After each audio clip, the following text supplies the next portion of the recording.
Chapter 213. Not long after, Huimao raised its head and looked at Silen. Silen, it's done. Done? Silen looked at the aircraft. He didn't see any openings. Its main hatch isn't at the side, but under its belly, Huimao said. Under its belly meant that it was at the bottom of the aircraft. However, wouldn't the main hatch of an aircraft of this shape usually be at the side?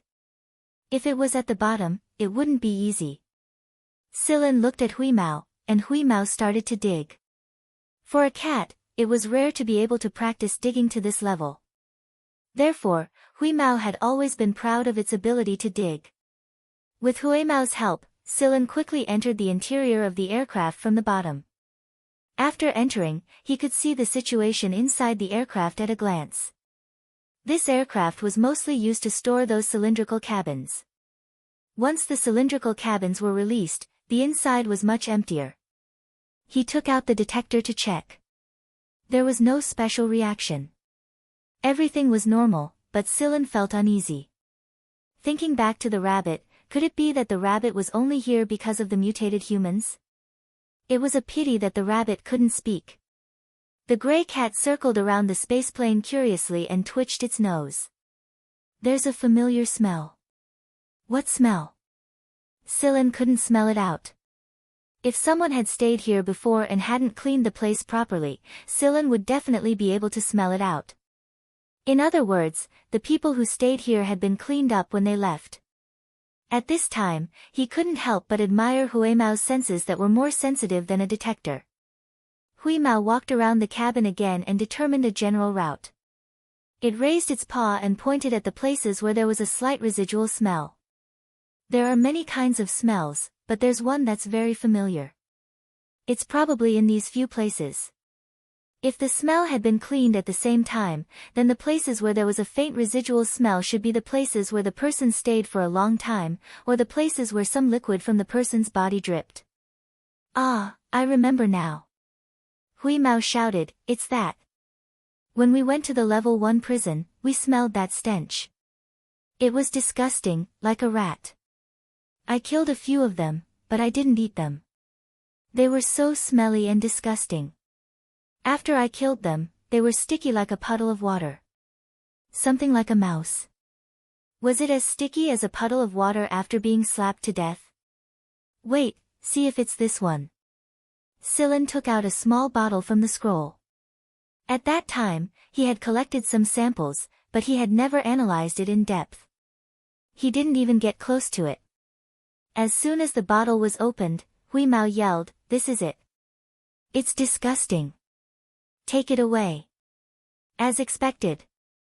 In that case, it was indeed not Azrael or someone from other forces, but Fog or Wuxia.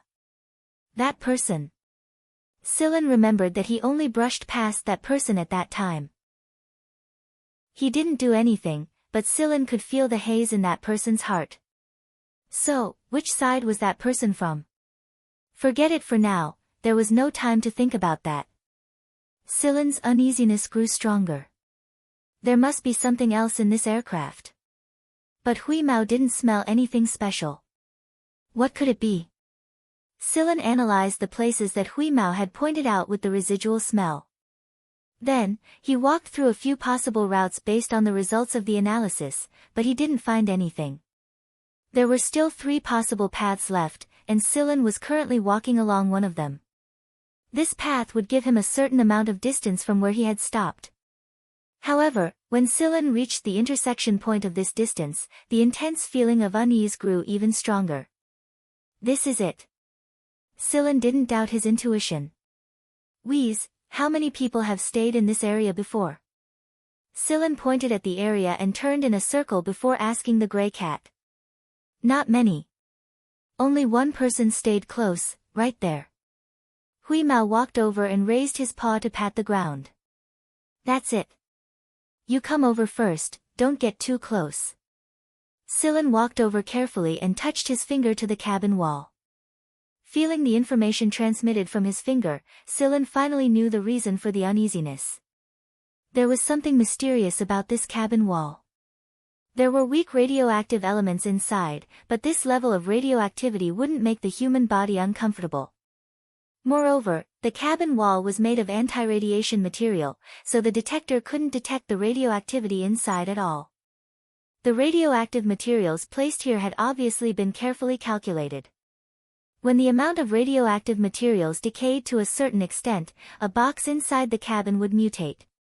The contents of the box would flow out and fuse with the materials that had gone through the decaying process, forming a high-energy bomb. The power of this bomb could blow up a thick layer of skin on the ground in this area. If it exploded now, the people from the 6th Division and the Lovag beasts outside would be injured by the shockwave produced by the bomb. The few that could survive would be heavily injured. Sillin looked at the approximate time of the high-energy bomb's formation. There were still 10 minutes left. Instead of contacting the base from here, Sillin had only activated the communicator when he was outside. If he had activated the communicator directly from inside, Sillin didn't know if there would be other mysteries that would cause this high-energy bomb to form in advance. After a brief explanation of the situation here, Shotun immediately drove a large aircraft over personally. Now that the situation of the mutants on the battlefield had been suppressed, it would be over in 30 minutes. Therefore, Shotun didn't need to supervise the battle. He drove the aircraft over and cooperated with Sillin to transport the aircraft out of the planet. As the aircraft had sunk into the ground, it wasn't easy to pull it out. Therefore, a large area around it was dug up along with rocks and sand. The commotion here had obviously attracted everyone's attention. However, before the mutants were completely dealt with, they couldn't keep looking at the aircraft. Since Sillin and Shotun had done this, it meant that there was something wrong with the aircraft and they had no choice but to throw it out of the planet. Now, what the team members needed to do was to complete the mission of getting injured.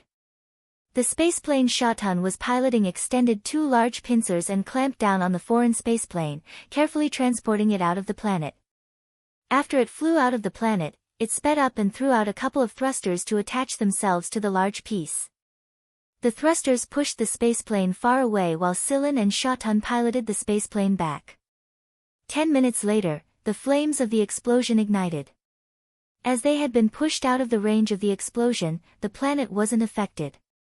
Sillin explained the situation to Shotun, but Shotun didn't know much about the mist and wuxia, so he couldn't tell which side did it. However, one thing was for sure. This planet was being watched. Whether it was the mist or wuxia, these two forces were extremely dangerous.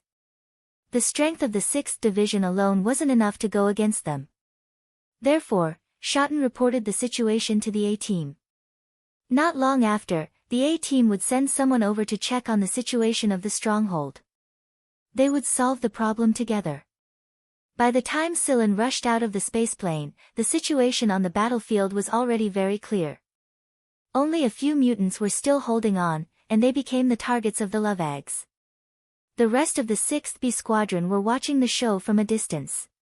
Unlike the previous Lovags, these Lovags didn't directly cut the mutants into pieces. Instead, they bit them and ate them. What's going on? Sillin walked over and asked.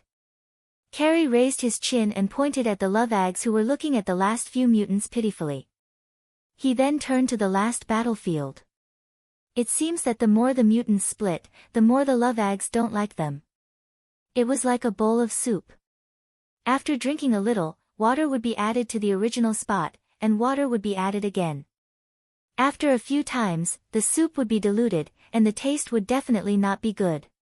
In the end, the remaining mutants were eaten, and the Lovags would lick the cells that had not split in time. This time, they were indeed full. The Lovags had grown a lot, and the speed at which they ate them surprised everyone. After the Lovags returned to their nest, Shotun ordered his men to do a thorough cleaning of the area to kill any potential threats. Although the matter was resolved, the crisis it brought made Shotun feel uneasy. He only felt better when the A-Team arrived. Sillin didn't know the people sent by the A-Team, but they were all veterans like Songba Leruo and the others. However, they didn't put on airs in front of Sillin. They called Sillin over to ask about the situation and didn't ask anything else. As for what the A-team discussed with Shoten after Silen's departure, Silen didn't know. He wasn't in the mood to know either. Right now, he was busy researching something that might save his life in the near future. The A-team had left a squad behind to guard the base.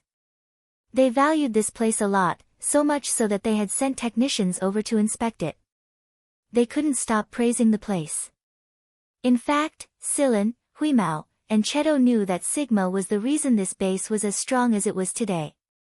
Sigma had maintained, perfected, and improved the base over the years. They looked at some of the tree species planted outside the base. They were genetically modified species planted to improve the planet's environment, and now they had taken root and sprouted. Not far away, a group of little love eggs were running behind Shueqiu. They caught Huimao's ball every time he headed a ball over to them, and they were having a lot of fun. These love eggs weren't hostile towards the people of the 6th Division just because they had eaten meat. It was because of the chips inside their bodies that they were different from normal beasts. "What are you looking at, Silen?" Huimao jumped into the room through the window and climbed onto Silen's shoulder. Silen scratched Huimao's chin and said, "You guys look like you're having a lot of fun." Huimao raised his chin for Silen to scratch. Then, he said lazily, "A bunch of brats." Silen curled his lips. "Other than being older, you're about the same as them. How's it going? How's your work?" Huimao asked while wagging his tail. "Not bad, but let me ask you a question, Wheeze.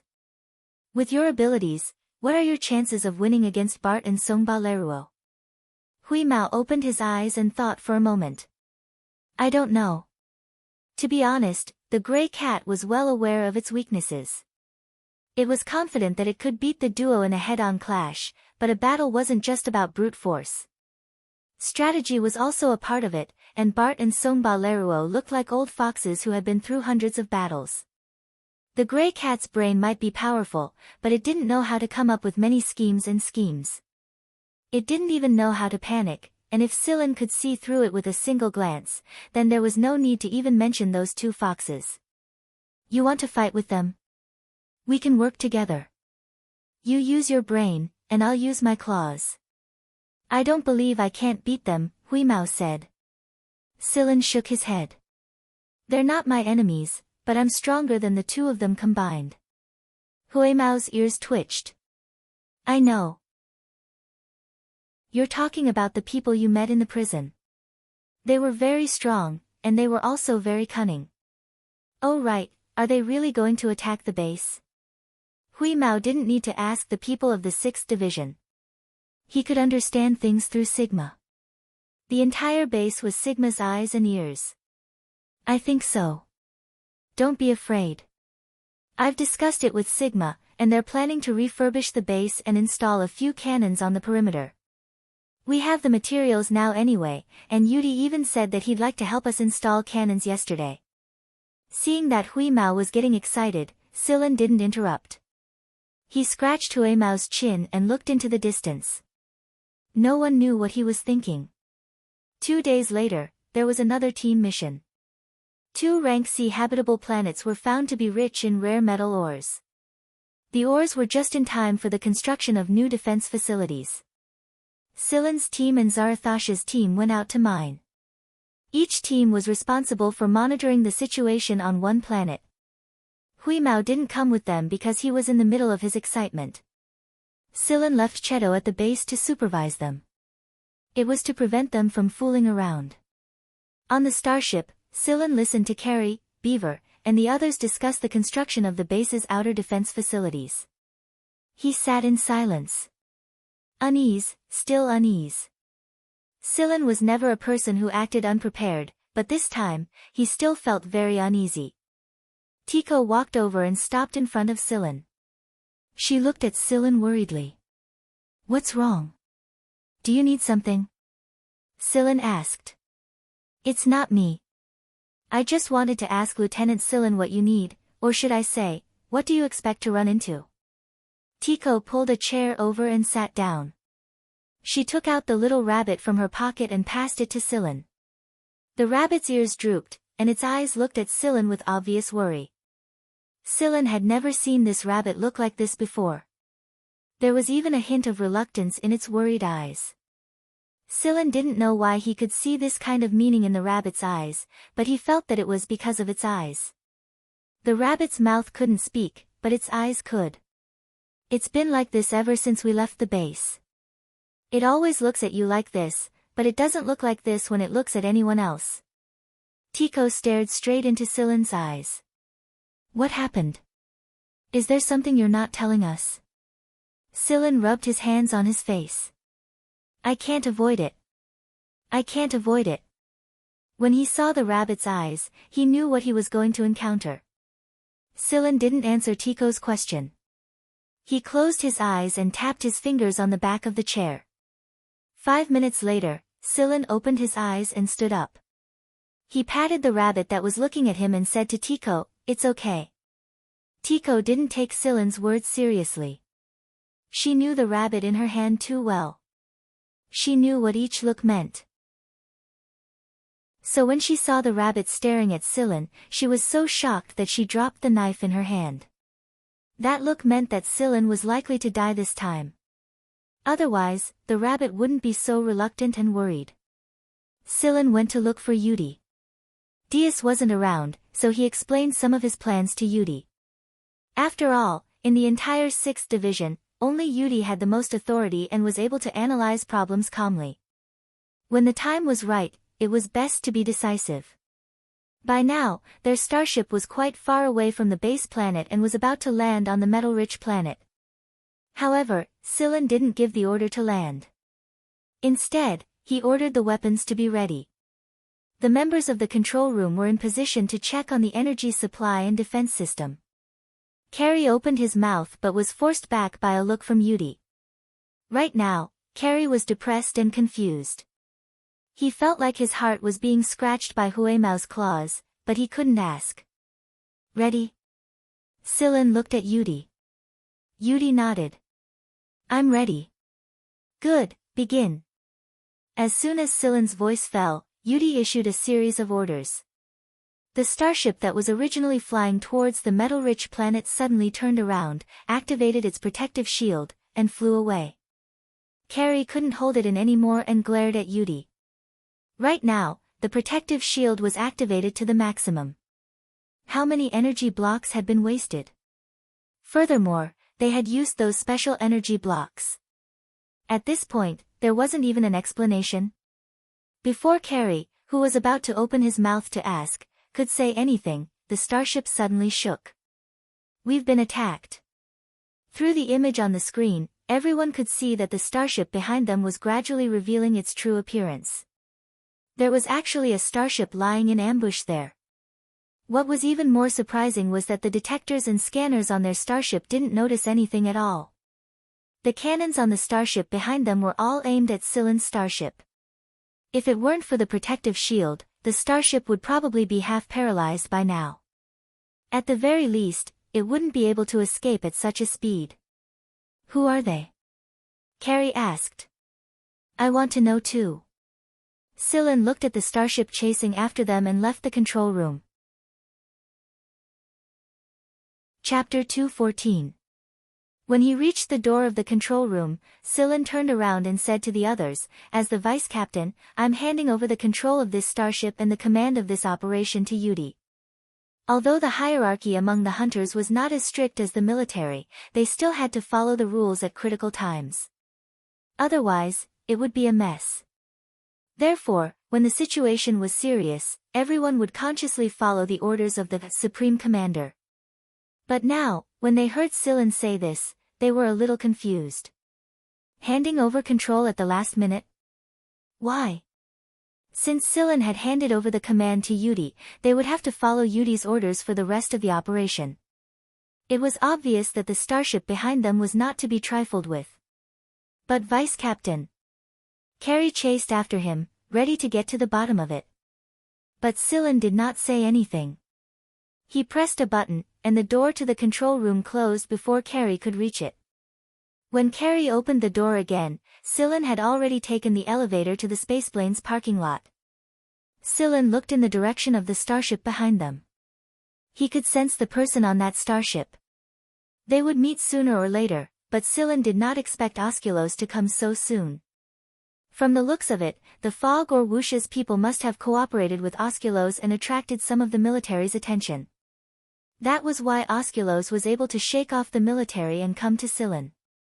After picking a small spaceplane and taking a few energy stones with him, Scylla quickly checked its weapons and equipment before flying out of the starship.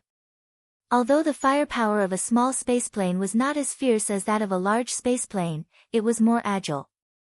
Large spaceplanes required too much firepower and were not suitable for a single person to control. On the starship behind them, that kid went out. The person who spoke was the person Scylla and Huimao had talked about not long ago. It was the person who had brushed past Scylla in the passage of the prison. Beside him was the woman with the blue blade that Scylla had met before. Osculo chuckled as he leisurely sipped on his recliner. He finished his drink, stood up, and walked out of the room. Not long after, an aircraft left the starship and chased after Scylla. Inside the starship of the 6th Division, everyone in the control room saw Scylla fly away from the starship. Tico and Yudi looked worriedly at the flying craft that was getting further and further away from them and sighed. Sigh, I say, what is Scylla thinking? Also, who are those people behind us? Carrie was almost going crazy. Now is not the time. Yudi turned to look at the main control panel in the control room. Do not slow down or land on a nearby planet. Raise the energy shield and activate the thrusters to the maximum. Return to the base at full speed. Scylla had told Yudi not to slow down or land on a nearby planet. It would be suicidal to stop and fight. That was why Yudi had ordered his team members to return at full speed. Otherwise, they would not be able to stop the people behind them. Carrie grabbed Yudi's collar and shouted, "Can't you fucking tell us why? Is it fun to keep everyone in the dark? Fuck." Yudi looked at Carrie expressionlessly and pushed Carrie's hand away. I'm just completing the mission given to me by the vice captain and bringing everyone back to the base safely. What the fuck are you talking about? Carrie angrily kicked the chair beside his feet. The chair hit the wall and shattered into pieces. Bang bang bang. The attacks from behind were still fierce. Although the starship had an energy shield to protect it, the impact of the energy shield still caused it to sway. Fuck, who are they? Do we have to keep running back to the base like this? Carrie was not the only one who thought this way. Many others were thinking the same thing. It was too useless to return to the base in such a sorry state.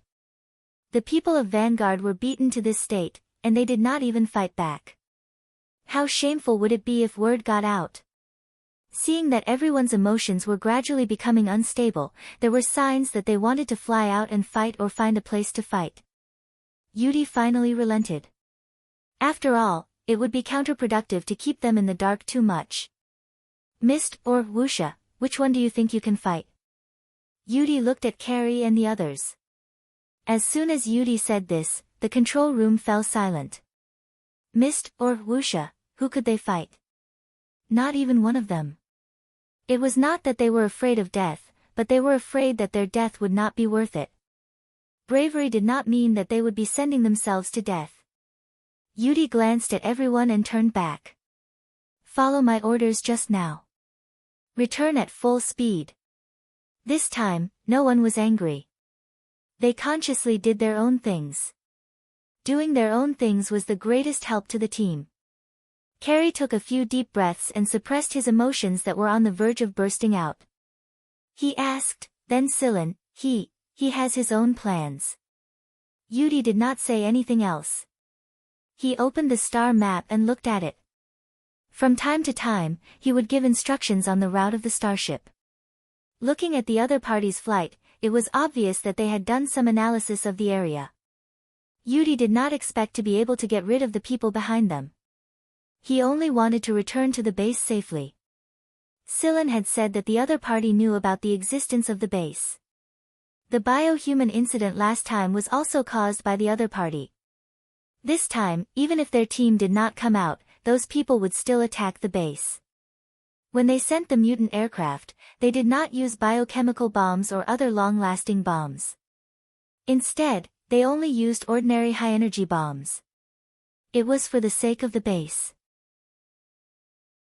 When he answered Carrie's question, there was one thing that Yudi did not say. Star Hunter Osculos. A person of that level would be too much of a blow to the morale of the military. Just the mist and wuxia alone would put a lot of pressure on them. Adding Osculos to the mix, Yudi suspected that some people would be more passive. Therefore, even though Yudi could see that some people had questions about the aircraft, he only changed the topic. When Yudi first heard Silen's thoughts, he was shocked. No one knew why someone of Osculos's level would keep an eye on Silen. Silen piloted the aircraft and flew to a planet that he had already chosen. This planet was one of the 2 underdeveloped B-grade planets that the 6th Division had discovered when they were searching for a foothold. According to Silen's analysis of the planet's environment and species, he had the highest chance of survival on that planet. Silen had considered taking out Osculos's aircraft in space, but Osculos was a star hunter. Not only was he experienced, but he also had better materials and tools than Silen. Although Silen used the special energy ore that he had discovered before, which could increase the defense of his energy shield by several levels, Osculos's energy shield had to be undamaged. Once he left Vanguard's territory, Silen's chances of turning the tables would be even slimmer. Therefore, when he was simulating the route, Silen decisively chose that planet. As long as he could buy some time, Hui Mao and the others would come to his aid. By then, Silen's life would be spared. After all, Osculos was still alone in this place. As Silen calculated his next course of action, he dodged the attacks from Osculos's aircraft. That being said, the spaceplane's attack was nothing more than Osculos's amusement. He wasn't counting on it to destroy Silen's spaceplane, not to mention that he wasn't expecting it to. Although he did not plan to kill Silen in space this way, Osculos did not want Silen to run too far away. He did not have much patience. Osculos looked at Silen's aircraft and pressed a button on the side of his hand. A series of rivet-like objects flew out. There were 9 of them in total, and they were all aimed at Silen's aircraft. They were highly sensitive tracking devices. Silen managed to dodge 8 of them, but he was still hit by one. The rivet-like object could absorb energy and attach it to the energy shield, speeding up the loss of energy. It seemed that Okuro could not wait any longer. After being chased by the military for so long, Osculos was not in a good mood.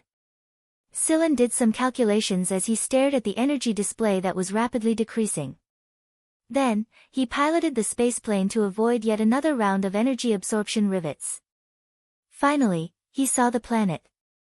Silen was about to adjust the controls and land when there was a sudden boom.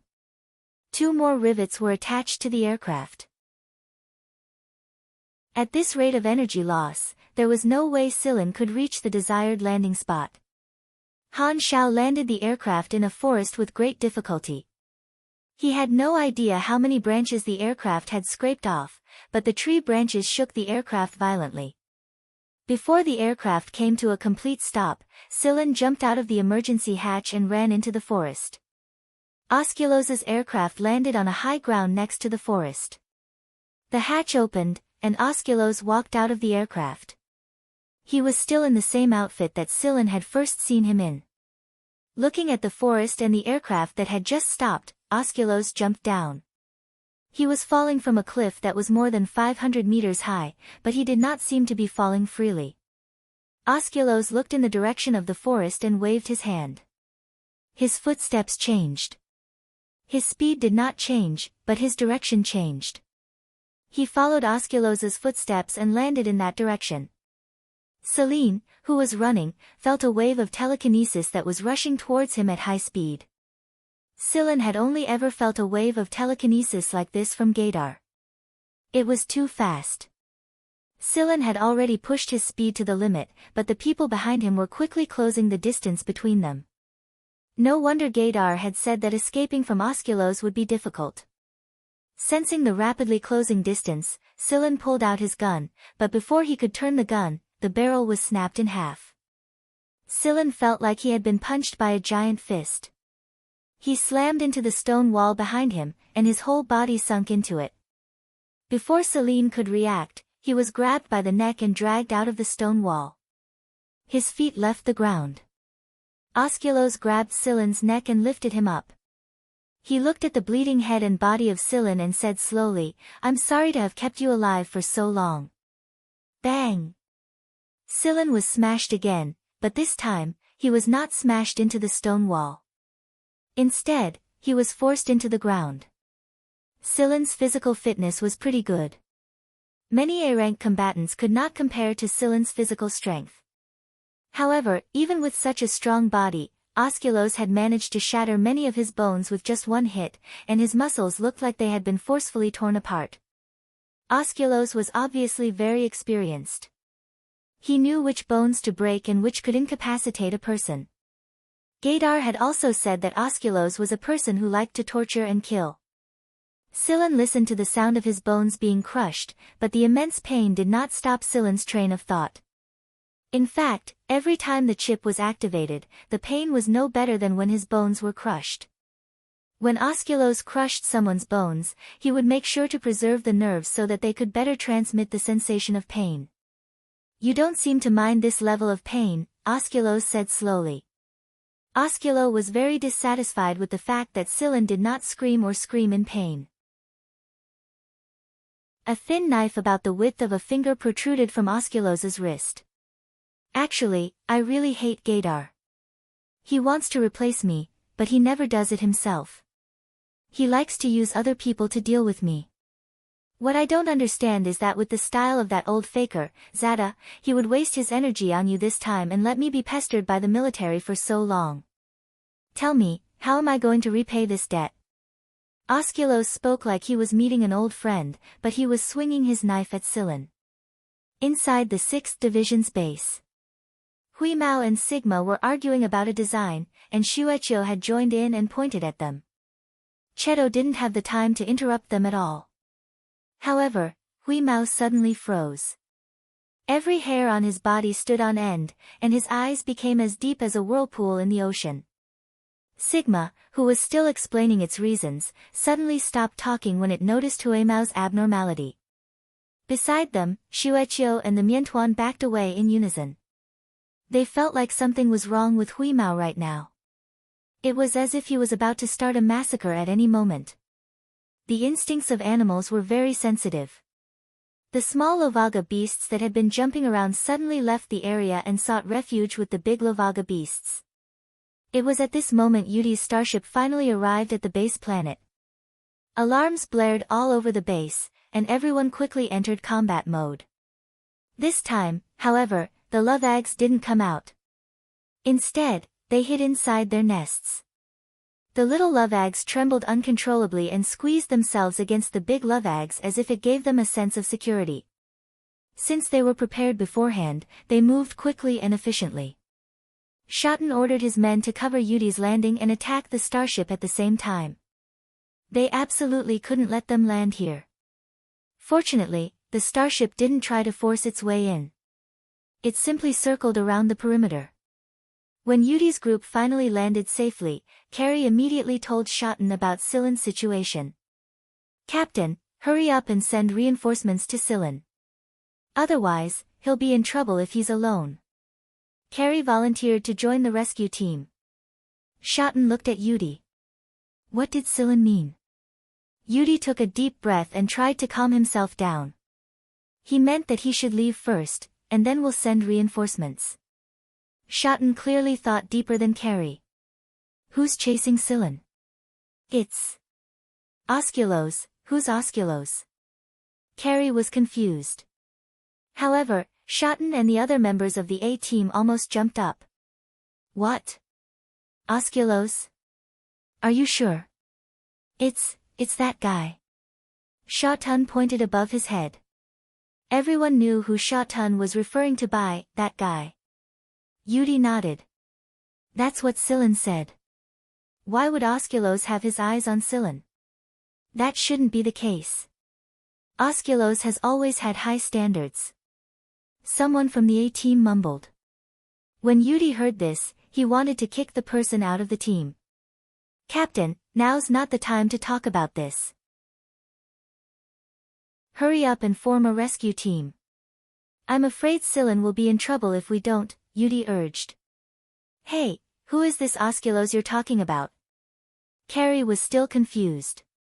Another member of the A-team explained, Osculos is the most unique and twisted lone hunter in the 6 stars of Hunt. If it was a lone hunter, then Carrie definitely knew about the oddities among the star hunters. However, the name Osculos did not appeal to Carrie. What? Carrie was taken aback for a moment before he grabbed Yudi and lifted him up. He roared, why the fuck didn't you tell me earlier? He's going to die. Carrie and Yudi both volunteered to join the rescue team. Although the people from the A-team looked at them with disdain, the two of them ignored them. The problem was that a few old guys were still trying to figure out the cause of the incident. Damn it, don't you think you deserve to be ignored just because you're from the A-team? You're just taking advantage of your seniority. If you have the time to figure out the cause of the incident, why don't you just go and save him? Xiao Shang and the others from the 6th Division also wanted to join the rescue team, but Shoten refused. Since they were going to face Osculos, the most suitable people to join the rescue team were the A-team. Even if the B-team went, they wouldn't be of much help. While Shoten was commanding the starships wandering outside the planet and setting up a rescue team, a large hole was broken open from the inside out of the base. At first, Shoten thought that the base was under attack, but when he saw Hui Mao in his metal form, he told his men to put away their guns and not fire at him. Hui Mao let out a loud roar after he jumped out of the hole, and the sound waves almost knocked out the people around him. Thankfully, the sound waves weren't directed at them. They would have died a long time ago if they were. Hui Mao's roar was directed at the starship that was circling around the planet. After the roar, all the surveillance screens on the starship turned garbled. When they finally recovered, Hui Mao let out another roar. This time, however, a beam of white light shot out of Hui Mao's mouth and headed straight for the starship. The energy shield that was originally protecting the starship was pierced by this beam of white light, and a large hole appeared in it. However, it was clear that Hui Mao wasn't planning to waste time with them. A pilotless spaceplane flew out of the base on its own. A figure flashed by and landed next to the spaceplane in just a couple of jumps. No ordinary person possessed that kind of jumping ability. After Cheto entered the spaceplane, Hui Mao jumped into it as well. Chapter 215. Neither Cheto nor Hui Mao touched the control panel, but the spaceplane started on its own. Every button, and every command was being input in an orderly fashion. It was the result of Hui Mao's control. Just now, Hui Mao suddenly felt a great sense of oppression and panic. It had nothing to do with itself. The cause of this sudden emotion wasn't here. It knew that something had happened to Scylla. Whis didn't like to think, but once it did, it would notice that Scylla had been behaving strangely during this period of time. When it recalled the conversation it had with Scylla not too long ago, Whis was very regretful right now. Why didn't it leave with Scylla? Why did it build this stupid cannon instead? Cheto sensed Hui Mao's abnormality and learned the reason why Hui Mao was behaving like this through the communication method unique to machines. That was why he decided to go with Hui Mao without hesitation. Although Hui Mao wanted to destroy the invading starship as much as he could, he was in a hurry to find Scylla. Never mind, I'll let these bastards go for now. Under the watchful eyes of the 6th Division and the invading starship, Hui Mao's spaceplane left the planet in no time at all. In fact, it didn't even bother to look at the invading starship. Something must have happened to Scylla. That cat and Scylla are connected, Diaz said worriedly. Then send some reinforcements right away. The remaining people on the starship should be enough to deal with it. Shoten turned around and went to make the necessary arrangements. On a planet with a B-grade habitability, Celine's situation was very bad, very bad. Osculos had thrown him to the ground twice, and his bones were about to fall apart. Several of his joints were crushed, and he couldn't even fight right now. There were several cuts on Scylla's arms near his arteries, and blood was pouring out of them. Scylla didn't say that he would give Osculos Aurelios' star map fragment and ask him to spare his life. There was another reason Osculos wouldn't spare Scylla's life, not to mention that Scylla wasn't the kind of person Osculos was. Osculos had no intention of asking Scylla where Aurelios' star map fragment was. As soon as Scylla died, the fragment would sense it, so Osculos was just enjoying the pleasure of torturing someone. Osculos was a madman.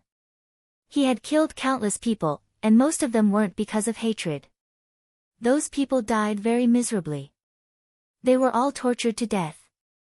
Scylla had never understood why people like Osculos, such as the other 5-star hunters, the few in the military, or the political organizations in the Alliance, didn't do anything about it.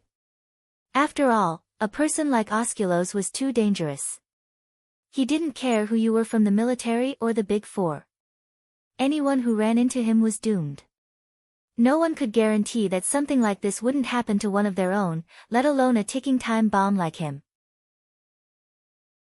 That was why Scylla and Cheto had worked together to hack into some databases. They hacked into the databases of the military and the Big Four, as well as the core databases of other important organizations. Although they didn't get any direct information, Scylla came to a conclusion based on the bits and pieces of information they got. There were some violent organizations behind Osculos. Of course, to Osculo, those groups were just tools that he could do without. He was still a self-centered, maverick man.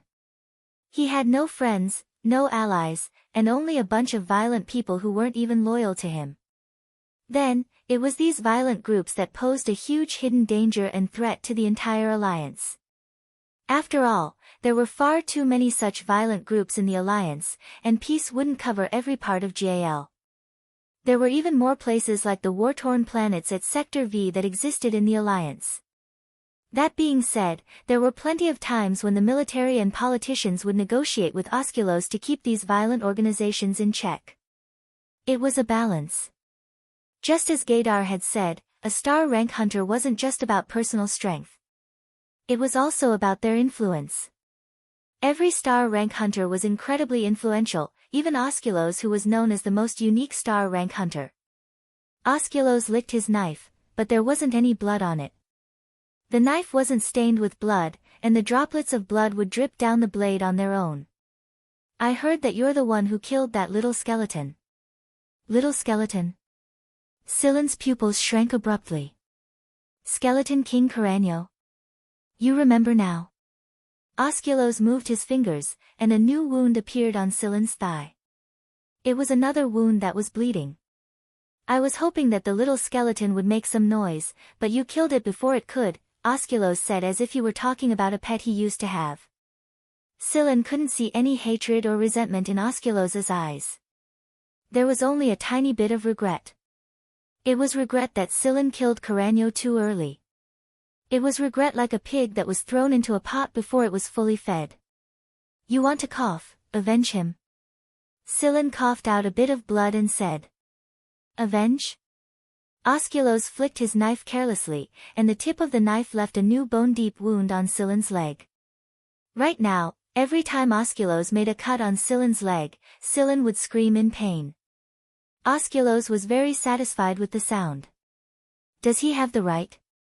He's just a useless piece of trash. Back when Carreño wasn't Skeleton King yet, Poison Fang didn't exist in the world, and Carreño ran into Osculos when Poison Fang wasn't a violent organization in Sector V yet. However, Osculos was in a good mood at the time, and he noticed that Carreño's bloodline was a little special. Not only did he spare Carreño's life, he even strengthened Carreño's constitution and told Carreño that Osculos would punish Carreño if he couldn't take down that area in a year's time. After that, Osculos left the area. He wasn't the kind of person who would stay for any force or organization in the first place, so he went off to find his own fun. A year later, Poison Fang ruled over that area, united the violent organizations in the area, and killed all who refused to obey them. They became a new rising force. That was the birth of the Skeleton King, Carreño. At the time, Scylla discovered traces of artificial carving on Carreño's body, but he never found a clue as to why. Osculos was the one who did it. Osculos thrust his blade into Silen's abdomen while saying this. Then, he slowly pulled the blade out of Silen's body and stared at the blood dripping off the blade. The blade turned completely bloodless once more. Silen let out a loud cry and started convulsing all over his body. Right now, Silen's body was covered in dozens of cuts of various sizes, and the ground was covered in blood. Although the blood loss and wounds weren't enough to kill him, it was still excruciating. So, he's going to be disemboweled soon, isn't he? Osculos seemed to think that this was fun, so he stabbed Qinlai a few more times. Poke, poke.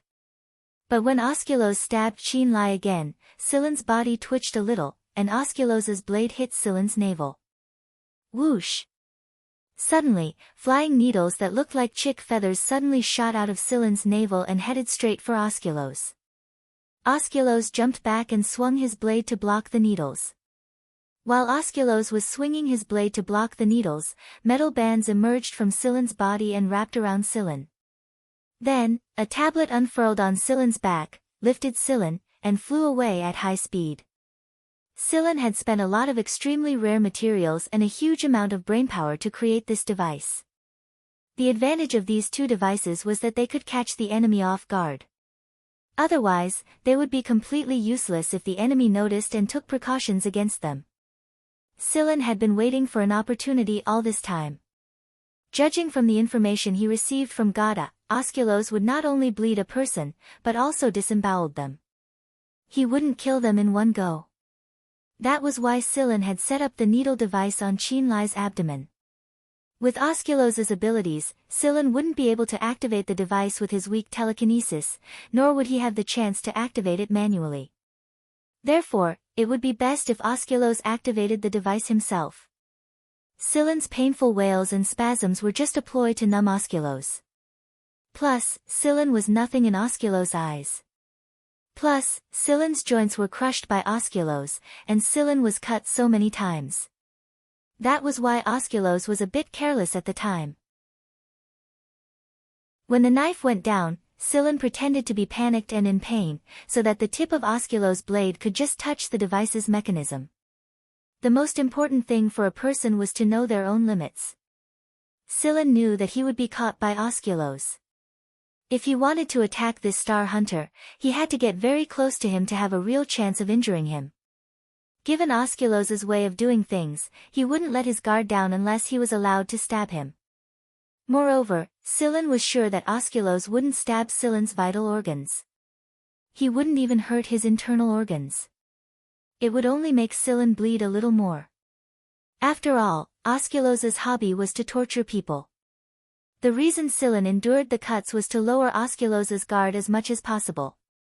He ordered Osculos to slash him a few more times while calculating the best time to act. Every part of this series of actions had been carefully calculated by Silen, and he had rehearsed it many times in his mind. The metal plate quickly carried Silen away from Osculos. Osculos, who had blocked the flying needles, looked at the holes on the ground and the edges of his clothes that had been corroded by the flying needles. With a flick of his wrist, he swung the knife twice in the air, shaking off the corrosive smell. Then, with a wave of his hand, a hoverboard flew to Osculos's feet. Osculos hopped on the hoverboard and chased after Silen. While Selene was being carried away, he did not stay idle. Instead, he looked at the surrounding terrain and environment.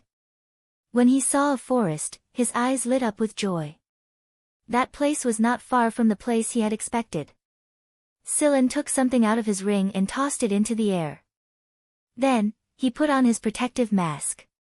When the thing flew into the air, there was a loud explosion. For a moment, 100,000 square kilometers of the sky was covered in smoke. It created a heavy smog that severely affected vision. Osculos, who was chasing after him, didn't expect Silen to do something like this. Although he had encountered some small fries who threw smoke bombs before, Silen's smoke bomb was a little too big, wasn't it? If one looked from outside the planet, the entire area would be covered in smoke. It was too big for Osculos to disperse in a short amount of time. Fortunately, Osculos stopped and used his mind to sense the situation around him. The kid had hidden his presence very well. Osculos couldn't sense Silen's exact location even after he was a certain distance away. He looked at the scanner. It was obviously affected by the smog. Even though he didn't know how the kid had created a smog weapon like this, he had to admit that the kid had some skill. Not only did he have so many traps, but he also had such a big trick up his sleeve. Osculos wasn't angry. Instead, he was excited. Interesting. He liked hunting like this. It was too boring to kill in one go. It was more fun with some twists and turns. After throwing out the smoke grenade, Silen threw out a few more small cans before it landed at the predicted spot. The jars broke open as soon as they hit the ground, and the contents melted into the ground. Be it the flying needles, the smoke bomb, or the small jars, they were all tools that Silen had researched to save his life based on the information he had gathered about Osculos' style. It turned out that these methods were indeed useful. However, he would have to pay a price. Some blood and broken bones were nothing compared to losing his life. The location that Silen had chosen was not a safe place. Instead, it was one of the most dangerous places on the planet. That was because there was a dangerous species in the forest, lizards. In this jungle area, there lived some big guys that were more than 5 meters long and weighed more than 200 kilograms. They were definitely at the top of the food chain here, and they were the largest poisonous animals of this generation. Even giant pythons had to take a detour when they saw them. Despite their small size, they were ferocious when they pounced on their prey. They could run very fast too. These lizards had strong necks and sharp teeth, which allowed them to attack fiercely. Their skin was hard and rough, and there were many bumps on their bodies. There were spikes on their backs, dark brown scales, and huge, sharp teeth in their mouths. These violent, ugly, cold-blooded creatures would make anyone who saw them shudder. However, Silen was very excited when he saw them. Fortunately, they did not all run away today. There were quite a lot of lizards around the nest. When he saw the mountain behind the big guys, Silen knew that he had arrived at his destination. However, a giant lizard like this wasn't something Silen could rely on. It was nothing more than a common prey for Osculos, and he could come and go as he pleased even if it was an entire lizard nest. Therefore, Silen would add something special to them. Silen used all his energy to heal one of his arms. Now, it could hold a gun steadily. Silen took out a modified gun and controlled the direction of the metal plate. At the same time, the gun in his hand also fired multiple shots. The first shot hit the side of a lizard's mouth. The bullet exploded into pieces when it hit its thick skin. Some liquid flowed out of the broken bullet. The lizard growled angrily when it sensed that it had been attacked. Their cries were very hoarse and sounded very strange, giving people a creepy feeling. Silen's shot had missed. The wound on his arm still affected him, but he quickly adjusted. The second bullet went straight into the lizard's mouth as it screamed. When one lizard screamed angrily, the other lizards opened their mouths to scream as well. This was communication between them. Silen's next few shots went straight into the mouths of the screaming lizards. However, there were two that Silen could not find a chance to shoot at. The giant iguanas hissed as they chased after Silen. In reality, some of the giant iguanas did not need to crawl over. They only needed to stand guard, and Silen would go over. This was because Silen's target was the cave, the giant iguana's nest. At the entrance of the cave, there were 6 or 7 lizards lying there. They looked at Silen with cold and ferocious eyes, and their tongues flicked from time to time. Silen controlled the direction of the metal plate to avoid the lizard's big claws. If he was hit by those big claws, Silen would definitely die on the spot. A big claw grabbed over, and Silen controlled the metal plate to dodge. The big claw only grabbed the edge of the metal plate, leaving a mark. Silen had analyzed the attack power of these big guys' claws. They were quite powerful, which was also one of the reasons he chose these lizards. Feeling the stench from the lizard's mouth, Scylla fired while controlling the metal plate to fly into the lizard's nest through the gap between the two lizards at the cave entrance. After entering, Scylla immediately sprayed some potions on himself. These potions could conceal his scent, which was very similar to the surrounding lizards. At the same time, Scylla pressed a button on the metal plate. Then, Scylla, along with the metal plate, gradually disappeared. Of course, he wasn't actually vanishing. He was just turning invisible and distorting the air around him to confuse his vision. Moreover, he had lowered his body temperature to match his surroundings. This way, it didn't matter if the lizards were looking at him through heat or light reflection, they wouldn't be able to detect him easily. The wound had already been sealed with a liquid spray film, so the blood would not flow out again. Therefore, Scylla, who had already treated the wound, stayed quietly inside the lizard's nest. He watched the giant lizard run inside angrily, then crawl out again. He breathed carefully through his mask. Sometimes, even the slightest abnormal breathing could alert these big guys. Pa-la. Pa-la pa-la. The sound of raindrops hitting the leaves could be heard outside. This sound was like the sound of nature to Scylla. The rain of this generation had always been unpredictable and unpredictable. It came and went abruptly. But now, Celine looked at the falling rain outside and the corner of her lips curled into a smile. Although he had calculated that it would rain every day in this area, he could not calculate the time of day. Timely rain. Chapter 2:16. In the jungle, after every rain, there would always be new characters that stood out. Perhaps they were just unknown at first, but they would gradually improve and then amaze the world with a single brilliant feat. The increasingly heavy rain washed away the haze in the air, and the raindrops fell to the ground along with the suspended particles in the air. The blurry scenery gradually became clearer. The giant lizards seemed to enjoy the rain today. They stayed outside and let the rain wash over them. On the other side of the forest, Osculo walked at a steady pace. He did not ride a hoverboard or fly a drone. Osculo's strength lay in his perception, which surpassed that of a machine. As long as he wanted to find his prey, he would definitely be able to find it. This was the perception of a top hunter. Osculo liked to solve problems in a primitive way. Gaydar had said that Osculo was a cruel and arrogant person. He would only fiddle with equipment when he was not paying attention. In reality, he trusted himself more. No human or machine could change his mind, even if it was wrong. Therefore, the leaders of many violent groups that were related to Osculo were more or less influenced by his habits. For example, Skeleton King and Caranio were like this. In the rain, Osculo did not use any mechanical equipment. He wore the hood on his coat and walked in the rain. He felt that the machine was an irritating thing, always chattering beside him, annoying him to no end. If Scylla knew what Osculo was thinking, he would be amazed at Osculo's understanding of machine language. However, Osculo was not a person who listened to others' opinions. Osculo put away his long sword. He did not like his blade to be stained with anything other than blood, especially the raindrops that he considered dirty. Osculo did not move quickly, but he was very purposeful. He confirmed a direction and kept walking in that direction. He did not doubt that he would be able to find his prey. The direction that Osculo was walking in was the lizard nest that Scylla was in. At this moment, Scylla, who was hiding in the lizard nest, was focusing on recovering his body. He had already injected himself with the quick-acting medicine that he had prepared beforehand.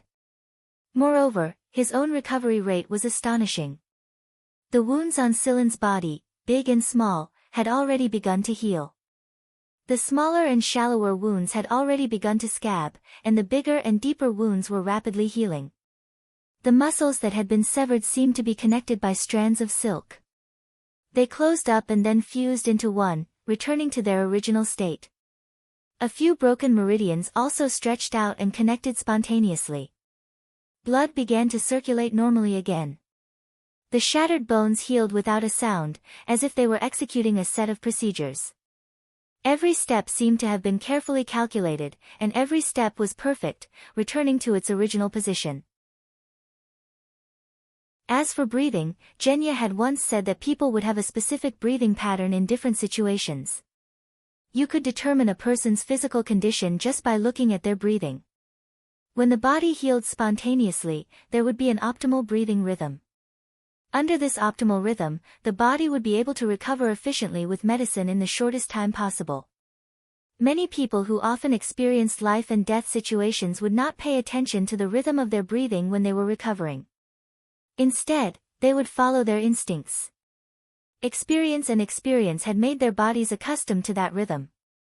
Silen was one of them. He did not need to deliberately adjust his breathing rhythm. With his eyes closed, Silen felt the recovery of every part of his body. He also felt every pore and every hair on his body to reflect the condition of his surroundings. His heartbeat. There were many heartbeats, and they did not just belong to Silen. There were many lizard eggs in the lizard's nest, and heartbeats of varying intensity could be heard coming from the eggs. Silen's heartbeat was mixed in, and these lizard eggs provided Silen with the best cover. As for the lizards outside the cave, the medicine that Silen had shot into their mouths had already seeped into various parts of their bodies. However, the medicine's effects would not be too obvious in a short period of time. As long as the lizards did not have strong emotional fluctuations, the medicine's effects would not immediately show up. Silen, who was recovering with his eyes closed, suddenly opened his eyes and looked in a direction outside the cave. Not long after, the lizards outside also looked in that direction. They stuck out their forked tongues and stared in that direction with cold eyes. Their animal instincts told them that a troublesome fellow was coming. The rain in the forest came and went quickly. The light shining through the clouds shone in their direction. Tender sprouts had sprouted all the way from the forest to the grassland. It seemed to be full of life. A drop of water slid off a tender leaf and created a series of ripples in the puddle on the ground. A spider-like creature smaller than a sesame seed crawled down from the leaf and dragged a crystalline thread behind it. Shoo, shoo, shoo. A person slowly walked out of the shadows of the forest. It was Osculos. He did not hide his tracks or the sound of his footsteps. He liked the fear his prey showed when they heard his footsteps. Osculos faced the lizards. These ferocious-looking creatures were at most small prey in his eyes. He could kill them with a simple swing of his blade. Do you think you can escape from my blade by hiding in the holes of these little worms? Osculos chuckled. Although the laughter was very soft and not suppressed, it made people feel as if the sky was filled with blood. The lizard at the outermost edge crawled toward Osculos. As it crawled, it stuck out its tongue and swung its tail, turning the grass on the ground into dust. Osculos did not dodge when he saw the lizard crawling toward him. Instead, he watched the poor prey's movements with interest. The lizard moved faster and faster, its sharp claws splashing mud everywhere. When the lizard opened its mouth to bite Osculos with its sharp teeth, there was a flash of white light from the metal, and the lizard was split in half. Blood splashed out and mixed with the puddles on the ground that had not yet dried up. Silen closed his eyes again and focused on healing his wounds. He ignored Osculos, who was standing not far from the cave. The hunt had only just begun. The lizards were enraged when they saw their comrade killed. The smell of blood in the air further stimulated their violent instincts. They roared hoarsely and crawled toward Osculos. This time, however, Osculos narrowed his eyes. These lizards were changing rapidly. Their entire bodies were changing as if someone was inflating them. With every step they took, they would swell up. The further they went, the more their cells were stimulated to divide, and the faster they expanded. The rough skin on the surface of their bodies became thicker and thicker, and the thorns on their backs stood up like spears. With every step the lizards took, the ground trembled more and more violently. By the time they reached Osculos, they were almost 10 times their original size. Osculos raised his hand and slashed each of the 5 lizards. This time, however, they were not cut in half like the first lizard.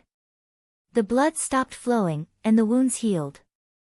In fact, they had swollen even more in the short time it took for Osculos to attack.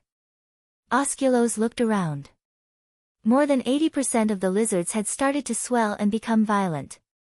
The lizards that did not change were eaten by the mutated lizards. Osculos did not know if the changes in the lizards had anything to do with Scylla, but one thing was for sure, Scylla knew that the lizards would change, which was why he hid here. In truth, the substance Scylla had injected into the lizards' mouths was a substance he had extracted from the giant tree on the plant planet. He had modified it to become the medicine he was using on the lizards right now. The medicine would make the lizards gigantified, but at the same time, the unnatural gigantification would make the lizards lose their sense of self. They would become violent and bloodthirsty, which was why they would kill their own kind that did not change. The mutated lizards charged at Osculos. Facing more than 10 mutated lizards, Osculos was not going to have an easy time. However, this did not mean that Osculos could not cut the lizards in half with one slash. Inside the cave, Scylla did not open his eyes, but he had a gun in his hand and was loading it with bullets. Although Scylla's movements were very quiet, Osculos could hear him clearly from outside. He was especially sensitive to danger. The gun in Scylla's hand was aimed at him, and Osculo himself was feeling a strong sense of danger. This was why he was paying extra attention to Scylla. Scylla abruptly opened his eyes the moment the giant lizards pounced at Osculos. Then, he raised his gun and emptied every single bullet in it. The lizard cave was not a straight line. It had a small curve, so Scylla could not see outside from where he was. However, Scylla's bullets followed a strange curve and flew out of the cave, heading straight for where Osculos was. Every bullet grazed the gaps between the lizards.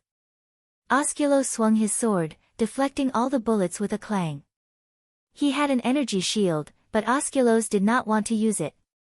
He felt that using one would be a sign of weakness. Plus, the barrier would slow him down. Osculo trusted himself more than the barrier. Most people, even Scylla, would not have the time to deal with the incoming lizards after blocking all the bullets. The lizards could crush them with a single stomp. But Osculos could. Almost as soon as he blocked the bullets, the light from his sword flashed. The lizard at the front was cut in half before it could crush Osculos to a pulp. It was no longer 5 meters long, but 100 meters long. Osculos had managed to cut it in half with a single slash. It was not a simple slash.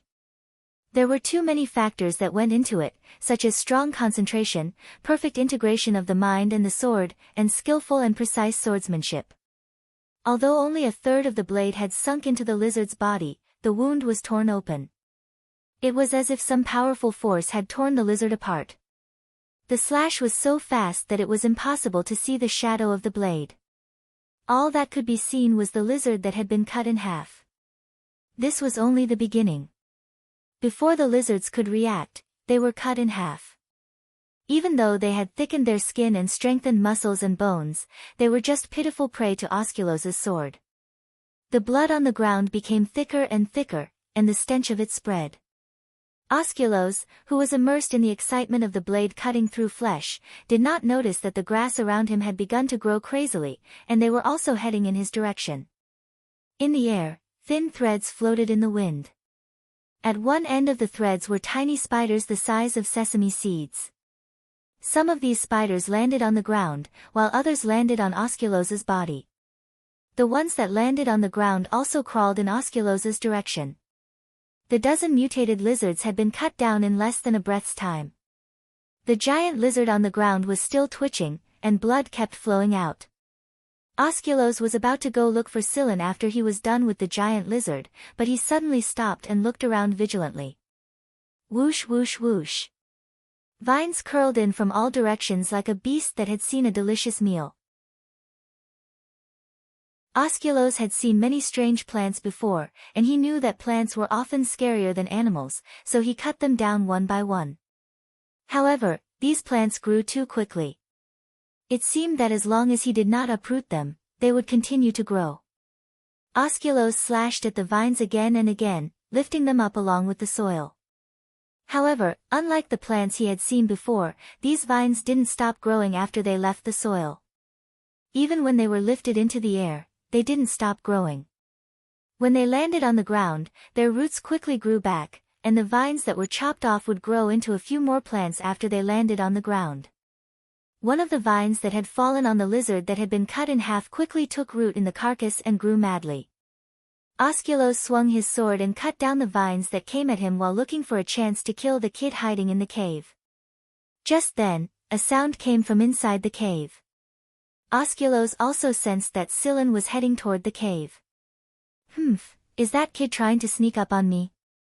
It was not that Osculos looked down on Scylla, but he looked down on everyone other than star hunters and heavenly edict warriors. To him, this little bastard was just a young man who had not seen much of the world and had not been through many life-and-death situations. Although Osculos looked down on Scylla, he still spared some of his attention to observe Scylla's movements while chopping down the wildly growing vines. The moment Scylla walked out of the cave, Osculos abruptly spun around and swung his blade at Scylla. He was incredibly fast, but Scylla was prepared for it. He activated the energy shield around his body. However, the shield was broken almost as soon as it was activated. The fact that Osculos's sword was able to break through an energy shield activated by a special energy block without being damaged showed how good the material was. Although the shield was broken, it still slowed down Osculos's movements. Scylla used this time to fire another round of fiber needles. When Osculos returned to block the needles, Scylla gave him a slash. It did not hit Osculos's vitals, and Scylla could not find the right time to do so, so he had to settle for the next best thing. Osculos's arm was cut, but Scylla's waist was also injured. The old wound had not yet healed, and now there was a new one. The wound on Scylla's waist did not slow him down in the slightest. He swiftly ran away from that place. After blocking the needles, Osculos turned around and cut down the vines that were chasing him. Then, he ran after Scylla in a flash. Just as Osculos's sword was about to reach Scylla's back, Osculos suddenly felt dizzy. After all, he was an experienced fighter. He quickly noticed that something was wrong with his body, as well as the things that had burrowed into his body. He had always thought that they were just spiders in the forest. He did not expect them to be parasites, and parasites that secrete poisonous substances at that. Osculos stopped attacking Scylla first. He knew all too well how powerful these little things were, so he began to mobilize his muscles and even his internal organs. The sudden tightening of his muscles crushed the parasites to death. Scylla, who had not gotten far, was shocked to see this. Until now, Scylla had only seen Osculos do something like this. Other people could not even stop the parasites from moving, much less kill them. He might be able to kill the parasites, but could he resist the poisonous substances that the parasites secrete? The parasites were not living creatures. They preferred dead bodies. Therefore, when they chose a suitable host, they would kill the living host and then absorb the substances needed for their growth at this stage from the dead host. This substance would only be produced when the host was in the process of decay. There were some on the lizard as well, but the lizard was competing with the vines for nutrients, so the most attractive parasite in this area was Osculos. Compared to viruses, the parasites had independent thought processes. These parasites were one of the parasites that Bart had given to Scylla. Scylla had modified the parasites' genes a little to create them. The parasites secreted venom that could quickly lower the host's blood pressure and prevent the blood from clotting. Normal hosts, even those with rank A genotypes, would pass out before they could even struggle. After that, the host would bleed for hours until they died. Ordinary wounds wouldn't be like this. Ordinary wounds would stop bleeding very quickly. Osculos could clearly feel that his spirit was not as focused as before. The wound that Scylla had left on his body had not healed immediately, and it was still bleeding. The vines around him pounced on him again. Scylla did not dare to run too far away. If he ran out of this area, he would have nothing to rely on. The other areas did not have this many vines, nor did they have such a good environment for them to grow. Osculos could not wait for Scylla to leave this place, so Scylla would not let him do as he wished. He jumped between the vines, using the dead lizards and the vines as cover. Whenever he found an opportunity, he would shoot his fiber needles at Osculos and cause him trouble. Osculos was confused. Why did the vines not go after Scylla instead of him? There was no way he would believe that this had nothing to do with Scylla. Scylla admired Osculos's physique for being able to withstand the parasite's venom for so long. Osculos blocked the fiber needles that Scylla shot at him, but as the venom seeped into his body and more parasites floated over, he was under a lot of pressure. Unfortunately, Scylla was very slippery. He almost got hit a few times, but the kid still managed to slip past him. As for why the vines kept chasing after Osculos, the answer was something that Osculos would never have guessed. The fiber needles were not merely corrosive, as Osculos had thought. They were coated with some kind of drug that could excite both the vines and the parasites. Just like how Yudo's blood had made the vines go crazy, the vines were now looking at Osculos like he was blood. Even the blood of the lizards did not excite them as much as they did. These drugs had drained a lot of Scylla's energy and brain cells. Scylla had experimented with them before, and even Scylla's special body could not block the venom immediately. It would take him some time to expel the venom, which was why he was confident that he could use the parasites to deal with Osculos. Only when he was prepared would he have the confidence and the opportunity. Osculos kept using his knife to block the fiber needles, so the smell naturally lingered on the knife. As long as the knife was not corroded, the smell would not dissipate. Osculos did not like to use guns, because he could not use the same bullet to kill every trophy. Osculos liked his knife very much. He used it to harvest every trophy, letting the blood of each trophy drip across the blade. It was as if the life of the trophy had flowed from the blade to the tip of the knife, and then dropped to the ground. That was why Osculos was not going to put down his sword easily, nor was he going to wash it. He did not expect the vines and parasites to do something like this. The reason for all of this was because of his knife. He had to focus on 3 things at the same time. He had to avoid the vines, prevent the parasites from entering his brain and organs, and stop Scylla from jumping around. Osculos was not a person who liked to avoid things, so when he first encountered the vines, his first choice was to slash at them. Now, however, he was forced to avoid them. It had been a long time since Osculos had been this angry. He was now surrounded by a thick, murderous aura. A normal person would have retreated a long time ago, but 2 of the 3 creatures that Osculos was facing were not human. The only human he was facing was an anomaly. Right now, Scylla's goal was to stall for time. Osculos was very stubborn when it came to his prey, and he was still angry. He looked like he would not stop until he killed Scylla. "I'm not afraid of your anger, but I'm afraid you won't be angry." A person's thought process would be affected by anger. Still, Scylla had to admit that Osculos's attack power was incredible when he was enraged. The giant lizard's carcass had been destroyed in a single hit, but Scylla was lucky that he had dodged the attack in time. The only reason he hadn't turned into mincemeat was because they were blocking his path. That should be enough. While Scylla was dodging the vines, he took out a gun from his ring. It looked the same as the one he had used before, but the bullets were different. Osculos was regretting his decision. When did the parasites enter his body? That's right, back then, when the kid was hiding in the lizard cave and fiddling with the bullets, he deliberately released the sound for him to hear, so that he would be vigilant and pay more attention to the bullets, instead of the parasites that were drifting over. The parasites' toxins were too strong. Osculos's body could not withstand it, and the toxins were getting deeper and deeper. If this continued, he would die. If he could not finish off the kid in 2 minutes, Osculos would have to leave for now and go after Scylla after the toxins were removed. But Osculos did not want to give up. He was a star hunter, but he was forced to this extent by a nobody. If the military saw him like this, they would laugh at him. While Osculos was thinking, Scylla hid among the vines and fired at him again. 8 bullets flew at Osculos from 8 different directions, almost surrounding him. "You want me to retreat?" "I won't." Osculos's stubbornness led him to take the wrong step. Scylla had never fired 8 bullets in a row before, but Osculos did not think too much about it. He did not think about the difference between these 8 bullets and the ones before. He swung his sword and blocked all 8 bullets. However, when the knife came into contact with the bullets exploded. Even though the scale of the explosion was not that big, and it was only 5 meters away from Osculos, the shockwave from the explosion still affected Osculos quite a bit.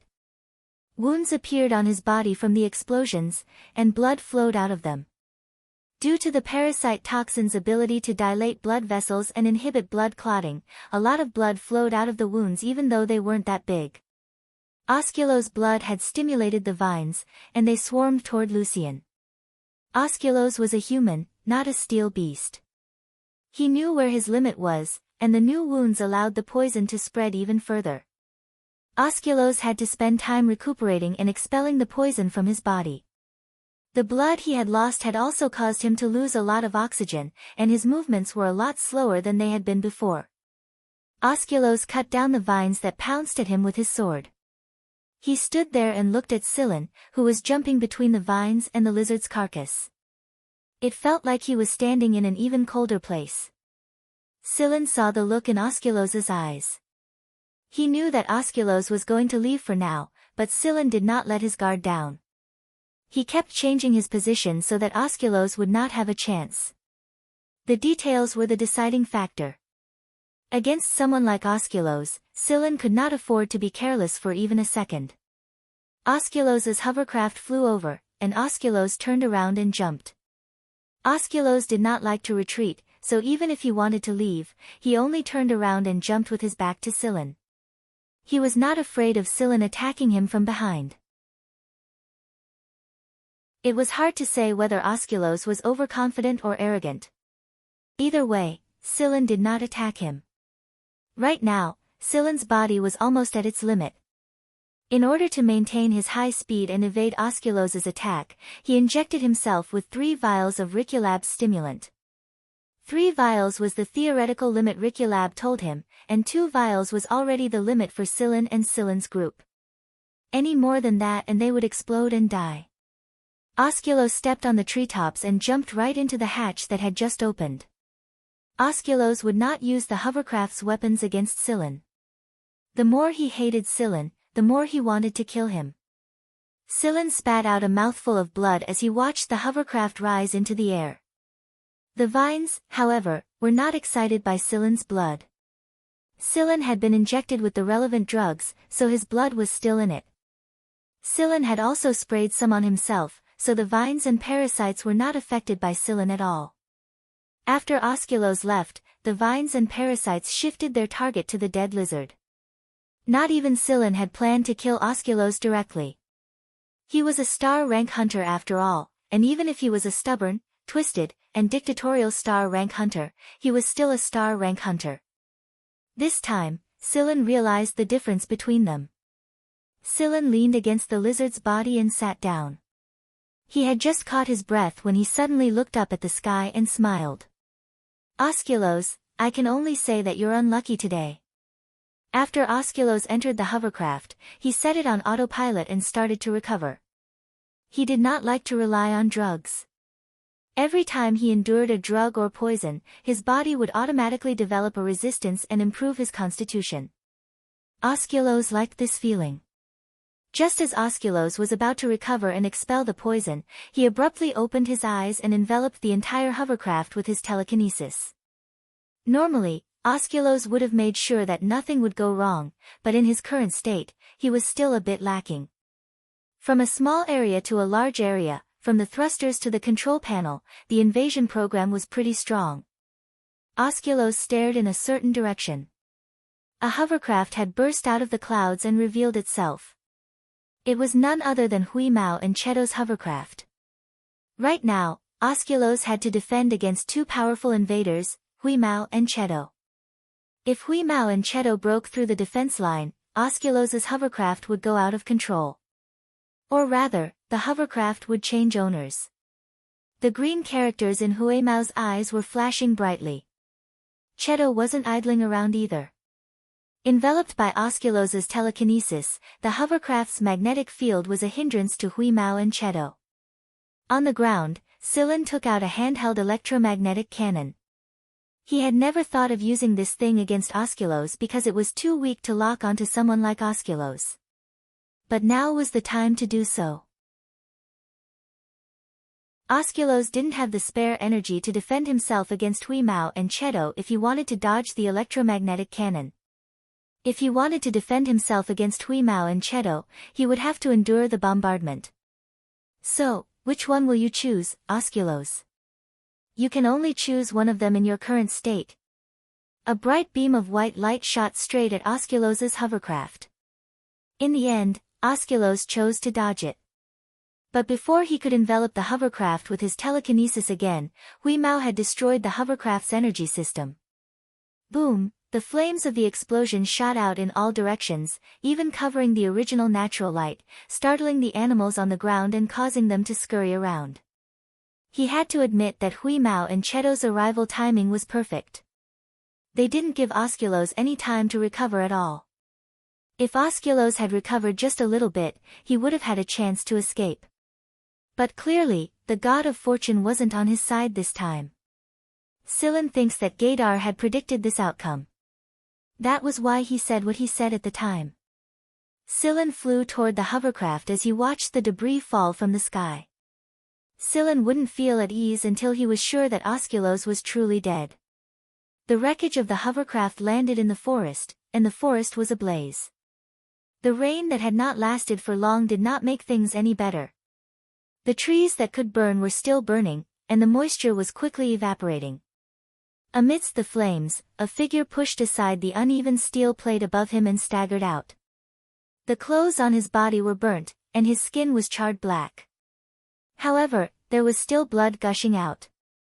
This unforeseen event had caused the poison to seep deeper into his body, and the blood vessels had expanded to an extremely life-threatening degree. However, the wound did not heal much. Osculos's current state could not be described as wretched. No one would believe that this was the star hunter Osculos, the Lone Ranger.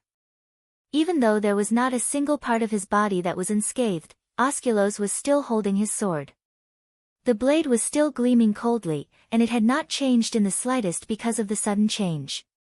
Osculos turned his head stiffly in a certain direction, and then started walking in that direction. He started running faster and faster, and with every step he took, the wound on his body widened.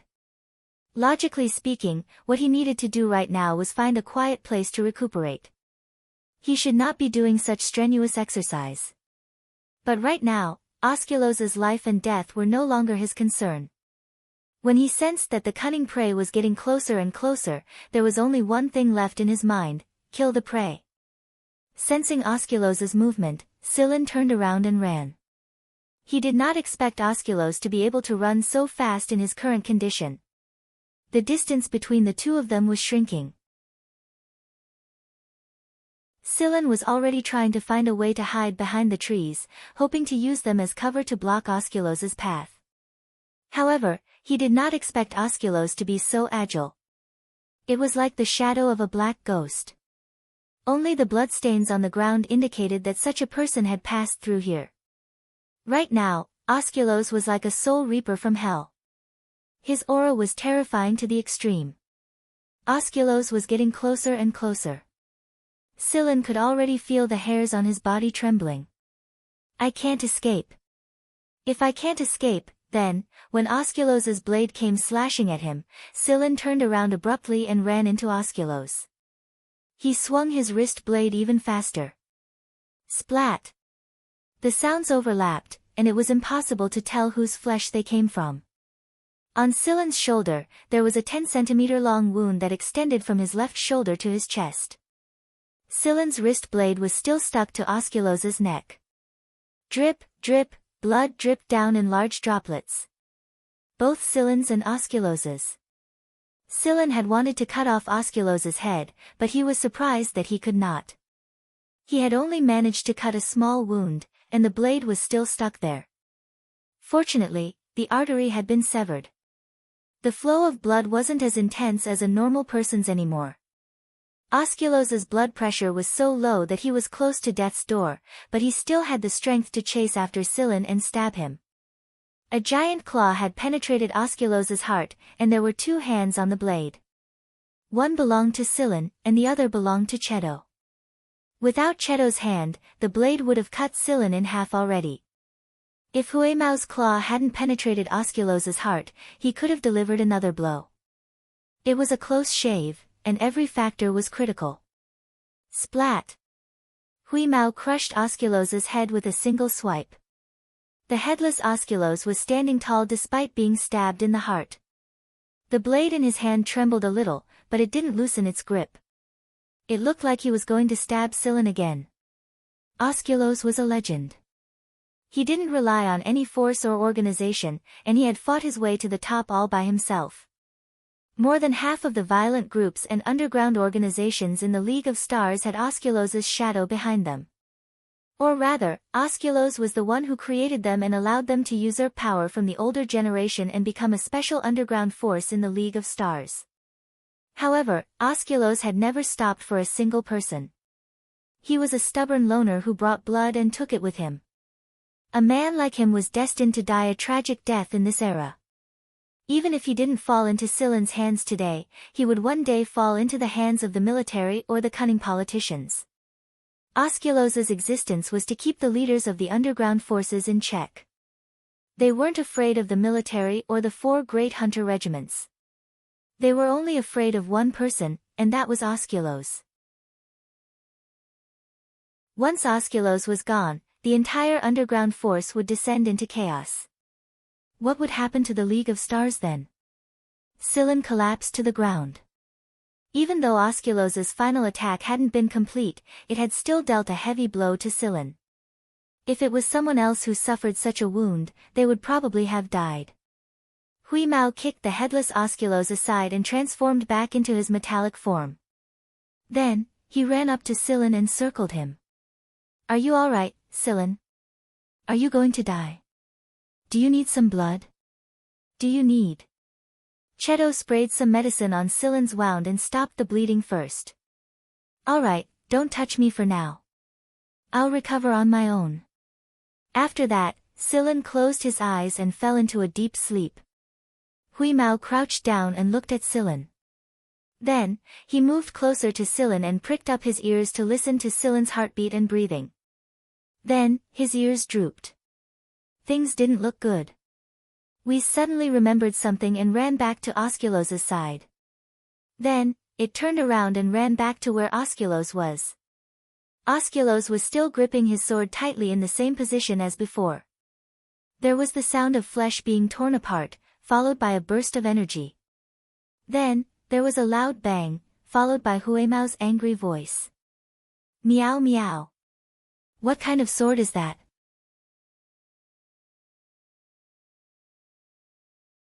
Chapter 217. Cheto was analyzing Osculos's tissue sample he snatched from Huemao's mouth when he heard Huemao's cry. There was a cat tooth lying next to him, and Huimao was running circles around it. Osculos had turned to ash, but the blade he left behind was still intact. Huimao clenched his teeth, but a moment of carelessness caused his own tooth to fall out. A blade that could break a cat's tooth had to be extraordinary. It had to be a very special blade. Cheto analyzed the blade for a moment, but he couldn't find a key element in it that wasn't recorded in his database. Cheto's body was made of a very special material, but this blade had almost severed his entire hand. Of course, he could reattach his hand very quickly even if it was severed. "Let's keep this blade until Scylla wakes up." Cheto put the blade aside and continued analyzing Osculos's DNA. Osculos's genes were a lot better than a rank A, and several times stronger than an A+ constitution. His genes were a little similar to Scylla's, but his DNA helix was different from other people's, and he didn't have a lot of silencing genes. Cheto analyzed Osculos's DNA sample before looking at Scylla again. Right now, Scylla's wounds were starting to heal. Maybe it was because of the severity of his injuries and the stimulant, but the healing speed was very slow. At the very least, his vital signs were stable. There was a starship parked not far away from Vanguard's assigned area. 2 people were sitting at a table in a room inside the starship. One of them looked relatively young, and he was playing with a yo-yo. He was watching the person opposite him flip the cards open and rearrange them. He didn't understand what they were doing, but it was interesting. Suddenly, the person opposite him put away all the cards on the table with a wave of his hand. Then, he pulled out the topmost card, put it on the table, and flipped it over. The yo-yo player caught the card and paused for a moment before asking, "What's the meaning of this?" He didn't know what the patterns on the cards meant, but he had seen this card before. When this card appeared, an important person in the military had died. So who was it this time? Gaydar stared at the card and said indifferently, "Osculos." "Pa!" The yo-yo in the man's hand broke into pieces. With a shake of his hand, the man shook off the debris and asked seriously, "Are you serious?" Gaydar glanced at him. "When did I joke about this?" The man took a deep breath. "If this is true, congratulations. You will soon replace Osculos as one of the 6 stars of the hunt." For the sake of balance, there had to be a new star hunter. The 6 stars of hunting and the 4 heavenly edict generals were indispensable. Gaydar didn't seem happy about the man's words. That person continued, "Second, this is really good news. The League of Stars is going to be chaotic." Following that person's words, Gaydar's second card fell. Looking at the patterns on the card, Gaydar frowned. "How could this be? What do you mean?" The man asked curiously when he saw Gaydar frown. Gaydar didn't answer the question directly. Instead, he said to the man, "The shortcut can be activated." "This is great. I've been waiting for this for a long time." By the time Sillin woke up, it was already night time in this part of the planet. Cheto had parked his spaceplane nearby, but both he and Huimao were guarding Sillin. Seeing that Sillin had woken up, the gray cat happily came over and rubbed his ears. Then, it bent its paw and showed the fallen cat tooth to Sillin. "Sillin, that blade broke one of my teeth." Sillin sat up and stared at the blade Cheto was holding. He said, "This blade is very strange." Sillin then pried Huimao's mouth open and looked inside. "New teeth grew out already?" "Of course," Huimao said proudly. Sillin rubbed his head. He had mostly recovered, but it would take some time for him to fully recover. The wound was healing very slowly. "Thank goodness you came in time, or you would have had to pay your respects to me in the future." The mention of this excited Huimao. He told Sillin about how he sensed Sillin's danger, how he used his extraordinary senses to determine the direction, and what happened at the base. Sillin scratched Huimao's chin and asked, "How's the base doing?" "It's fine. The starship left not long after," Cheto answered. "Didn't you say there was a rescue team? Why haven't they shown up yet?" Sillin looked at the time. It had been 2 days since he fell unconscious. Cheto's eyes flashed. "I only told them that you're fine. But I didn't tell them your exact coordinates. No wonder the rescue team didn't see a single person." "That's fine too. Saves people the trouble of knowing what happened here." Sillin rose to his feet and put the blade back into his ring. Then, he looked around. It was night time, but Sillin could see his surroundings clearly thanks to the faint light of the spaceplane. "You destroyed Osculos's body. Did you not see the star map fragment?" Sillin asked. Huimao opened his mouth and stuck out his tongue.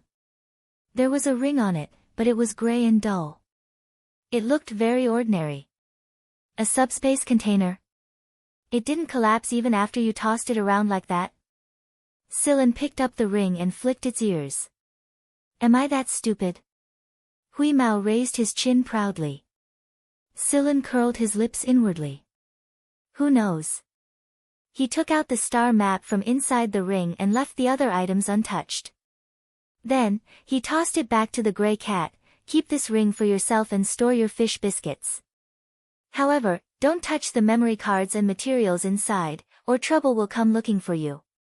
If the military found out that they were the ones who killed Osculos, they'd definitely be on the lookout for it. Huimao's eyes narrowed into slits. Alright, come on, let's return to the base. Cheto, give us a hand. Cheto helped Sillin up the spaceplane. Sillin was still staggering a little. Huimao walked at the front with his tail wagging.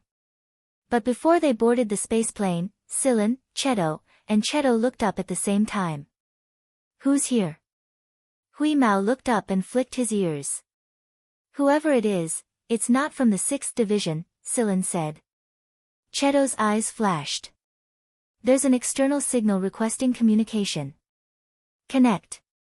Gaidar's voice entered their ears as soon as the call connected. How do you feel? Gaidar asked with a smile. Sillin stared at Gaidar's image and let out a sigh. As a hunter, you should never give your prey too much time to prepare. Don't let them know too much about you, or they'll die a miserable death. The one who knew Osculos the most was Gaidar, not Sillin. If Gaidar hadn't told Sillin so many of Osculos's habits, Sillin wouldn't have been able to escape from Gaidar's blade, much less kill Osculos. The call ended after that. All Gaidar wanted to do was tell Sillin that they were here. It looks like we won't be able to return this time. Can you contact the base, Cheto? Not yet. I can't connect. Cheto looked at the sky. Something is interfering with the signal. Are we going to invade? Never mind. Gaidar must be fearless if he's here. Let's wait and see. Although he hadn't spent a lot of time with Gaidar, Sillin was sure that it wouldn't be easy even if Cheto and Huimao worked together to invade the base's interference system. After the spaceplane landed, Gaidar walked out. There were 2 people behind Gaidar. One of them was the invisible man Sillin had seen before, and the other was someone Sillin didn't recognize. It was Azrael's man. It looked like they were very familiar with each other. Who would have thought that Gaidar and Azrael were this close? Gaidar tossed something to Sillin, and Sillin caught it. It was a star map fragment, but it wasn't Sillin's type. It was probably the type Lung was looking for. Fulfill your promise. Are we going to open the shortcut now? Sillin asked. Gaidar nodded. This meant that they had all the remaining fragments. Judging from the man's expression, Sillin knew that he wasn't going to ask him to contact the 6th Division. There's no need to doubt it, Gaidar said as if he knew what Sillin was thinking. I've contacted Ji Feng. You'll meet him in a bit. Since we're working together, it's only natural that we show our sincerity. Sillin was confident in Ji Feng after witnessing Osculos's abilities. He was a little more confident with a star rank hunter backing him up. Can I contact the commander? Sillin asked. No, but I can tell him what you want to say. Alright then.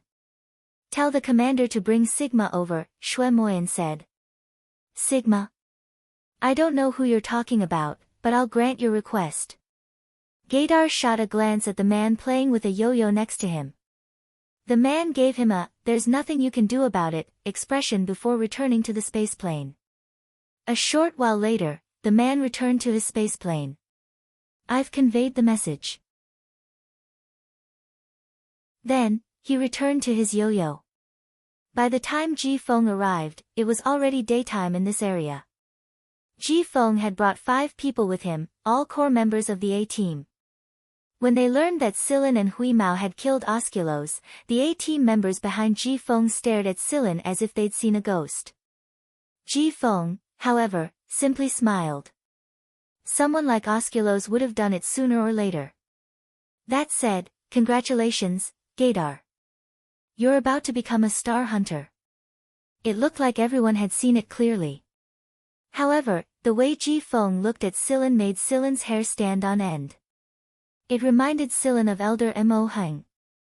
Sigma was silent when Ji Feng and the others brought it to the spaceplane. This was the first time it had come out in years, and it was only because of Ji Feng's shortcut. However, Sigma's silence shattered the moment it saw Sillin and Huimao, and it started chatting with Huimao in robotic language. No one could understand what they were talking about. Knowing that Ji Feng was telling the truth, Sigma was so happy that the blue light on its face rippled like a wave. Sillin took out 3 star map fragments, and the man playing with the yo-yo in Azrael, named Xin Zhao, took out 2. The moment the 5-star map fragments were taken out, they created a strong gravitational pull. When they combined into one, a complete star map appeared in front of them. However, it was only an image. There were no coordinates, and it was impossible to tell which sector they were in. A key appeared on the star map, and the words "shortcut" were written on it. The key turned and pointed at Sigma, whose blue light was dancing wildly in excitement. "You can't know the destination without the key," Gaydar said. No one thought that the key was pointing at Sigma. They just assumed that it was in that direction. As soon as Gaydar finished speaking, Sigma's body glowed with light. It was a star map projection. The 2 star maps merged into one. The star map was complete, and one of the planets was flashing. It was the destination. This map. Ji Feng frowned and thought for a moment. It seems to be near our group's territory. It is.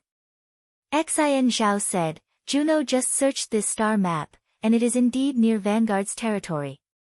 Sillin's pupils shrank. Juno? The creator of L? Gaydar smiled. That's good. I was wondering what to do if we were in another force's territory. I'm going back. I'm going to find Master. Sigma was so happy that he was spinning around in circles. Every member of the Reaper squad turned to look at him. They asked Sigma a few questions, but Sigma only gave them a simple answer without giving them any details. But now was not the time to bicker with Sigma over the details. After recording the star map, Sillin boarded Ji Feng's spaceplane. Gaydar also boarded Ji Feng's spaceplane, and the rest of Azrael returned to the starship.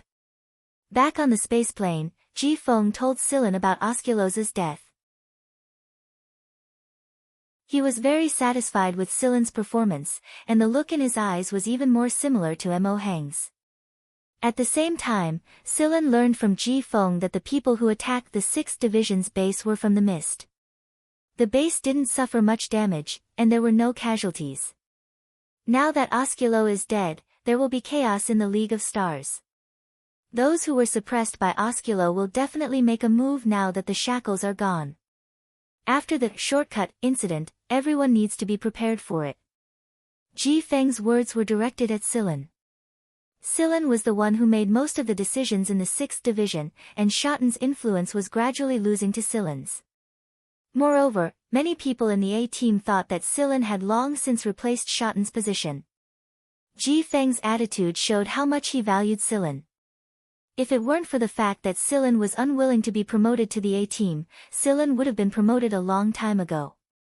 Since the location marked on the star map wasn't too far away, everyone arrived quickly. Their target planet was an inconspicuous D-rank planet. Even Ji Feng, Gaydar, and the others had to put on their protective suits.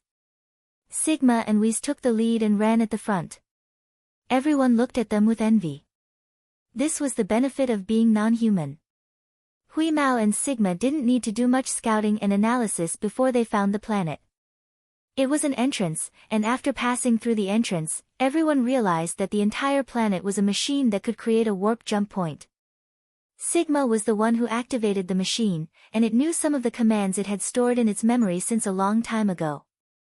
Knowing that it would soon be able to return home to its master after so many years excited Sigma, but at the same time, it was also filled with regret.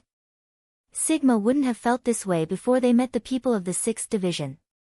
But now, it was a little reluctant. Maybe this was what humans called conflicting emotions. While Sigma was busy, Ji Feng, Gaydar, and Azrael asked about the shortcut. They all had the same plan, to verify the warp jump point and make sure it was safe before arranging for people to enter. They had to be prepared. Are you sure this warp jump point works both ways? Ji Feng asked Sigma. Sigma didn't answer him even though he was busy. Of course. How else would I have come here in the first place? Ji-Feng had already told everyone that Sigma didn't belong to the League of Stars, but he had a feeling that something wasn't right. It wasn't the warp jump point, but he had a feeling that things weren't going to go as he imagined. Ji-Feng shot Gaydar a glance. He knew a little about Gaydar's capabilities, but Gaydar was just looking down at the ground. No one knew what he was thinking. Sillin was with Hui Mao and Cheto not far away. They weren't needed anymore. From a certain perspective, if Sillin didn't have the star map fragment, if Ji-Feng and Jiada weren't protecting him, the Grim Reaper wouldn't have allowed him to stay in this place. In fact, they would have robbed him of the star map fragment a long time ago. Can this shortcut really take us to a place outside of the League of Stars star system, Sillin? Hui Mao asked. I think so. Sillin hadn't seen it before, so he couldn't be sure. Hui Mao licked his lips. I hope that the other side of the shortcut is a world with a lot of food and less crazy scientists. Sillin scratched Hui Mao's chin and didn't say anything. Every system had its own way of existence, and the complexity of every system was not the same. For example, in the Star Alliance, some places were peaceful and beautiful, some places were constantly in chaos, some places were prosperous, and some places were in dire straits. None of those things could be said for sure. But Sillin was more curious about the place where Sigma was made. At the same time, Sillin had an idea. Sillin had been investigating the Fuji House of Upper Tree for many years, but to no avail. He didn't know if there were clues on the other side of the shortcut. Ah, it's done! Sigma shouted. Everyone perked up when they heard this. Let's check the node's stability first, Sigma said. It didn't take long for Ji-Feng, Gaydar, and Xian Zhao's communicators to ring. Ji-Feng turned it on, and the person on the other end said excitedly, Commander, a spacetime vortex has appeared outside. Let's go out and take a look. Sigma led the way and ran to the front.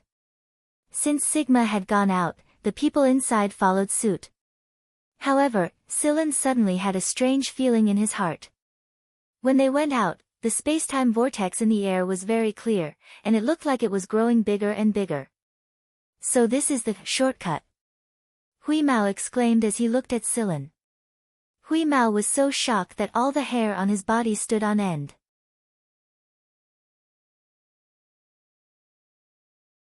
Chapter 218. The magnetic field around Sillin suddenly grew stronger and stronger.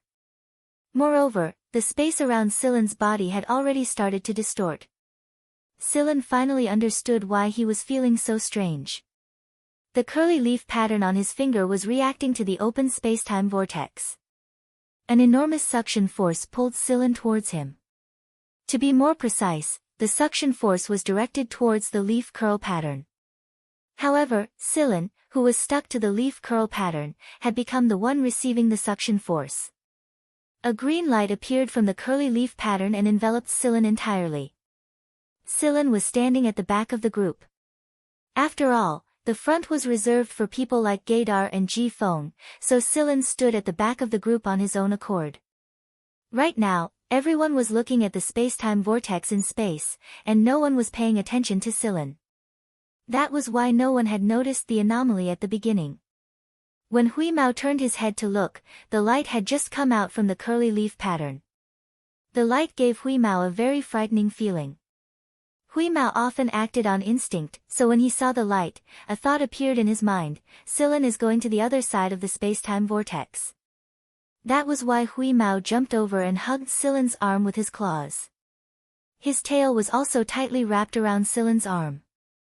Hui Mao had appeared in this world for many years, and Sillin was the only person he truly trusted. Everyone else, even the people of the 6th Division, Hui Mao's trust was still a little leeway. But what if something happened to Sillin or he suddenly disappeared? Would he be captured by those strange scientists and dissected? Also, he wouldn't starve as long as Sillin was around. If he was left alone, wouldn't he return to his original standard of living? Absolutely not. In fact, Hui Mao's actions were faster than his thoughts. The latter thoughts only came to his mind after he grabbed Sillin. Cheto was a beat too slow. By the time he arrived, the light had already enveloped both Sillin and Huimao, and he was directly knocked away. Even Ji Feng and the rest couldn't get close to Sillin. Moreover, the magnetic field around Sillin was getting stronger and stronger. Sillin and Huimao's silhouettes were starting to fade, so no one dared to force their way closer. Huimao spat out the ring from his mouth as he watched Cheto get bounced away. If he and Sillin weren't here, would Cheto be lonely? Would he be harassed by the other members of Vanguard? Would he starve? Would he, no matter what, the items inside the ring were enough to support Cheto's independence. It must have been hard for the cat to think of such things for Cheto during such an emergency. Truth be told, Huimao thought that Sillin was an absolute meal ticket, and that he would definitely live a better life than Cheto. That was why Huimao took care of his own people. At first, Huimao wanted to say something to Cheto, but he didn't get the chance to do so. The light grew brighter and brighter, and Sillin and Huimao's silhouettes grew more and more blurry. Finally, a ray of light flashed and shot straight into the spatial vortex above them. After the light entered the spatial vortex, it slowly weakened until it disappeared completely. Everything returned to its original state. However, the surroundings were dead silent. There was no communication. Everyone stared blankly at the vanishing space-time vortex. Did the shortcut they'd been waiting for disappear just like that? Ignoring everyone else's thoughts, Cheto reached out and caught the ring Huimao had spat at him. Then, he closed his fingers around the ring and held it firmly in his palm. This was the ring he stripped from Osculos. Huimao had always treated it like a treasure, and Sillin had even planned to use it as a granary for Huimao and Cheto. But now, Cheto was the only one left. Cheto tried to contact Huimao and Sillin, but he couldn't get a single life signal from them. Neither Sillin nor Huimao could be reached through their communicators. It was as if the two of them had vanished into thin air. Both of them had vanished just like that. Although he was just a robot, Cheto was experiencing a feeling he'd never felt before. He couldn't put his finger on it because it was too complicated. If he had to describe it in one word, it would be painful. Very, very painful. Sigma would express its thoughts completely, but Cheto was a lot more reserved. He still wore the same expressionless face he'd used all year round, but his eyes were starting to show a lot of emotions. It was just that Cheto didn't let anyone see it because he was staring at the ring on his finger. Eh. Sigma let out a confused cry as the blue bars on its face turned into several big vertical lines. Sigma's cry snapped Gaydar and the others back to reality. Did they go in? Xian Zhao asked. Gaydar and the others didn't say anything. This shouldn't be happening. This shouldn't be happening. Sigma yelled and charged into the passageway to check on the machine. Ji Feng and the others followed him into the passageway. They wanted to know what the fuck was going on. Sigma covered his head with both hands after he entered the passageway. The blue bars on his face were flashing irregularly. It was clear how chaotic his emotions were right now. All of the machine's energy had been used up, and the connection node's programming was messed up. Some of the instruments were suffering from major or minor problems, and it wouldn't be an exaggeration to say that their programming was messed up or damaged. It would take a lot of time to fix them. Huimao had created a kind of machine language, radiation before he was sucked into the space-time vortex.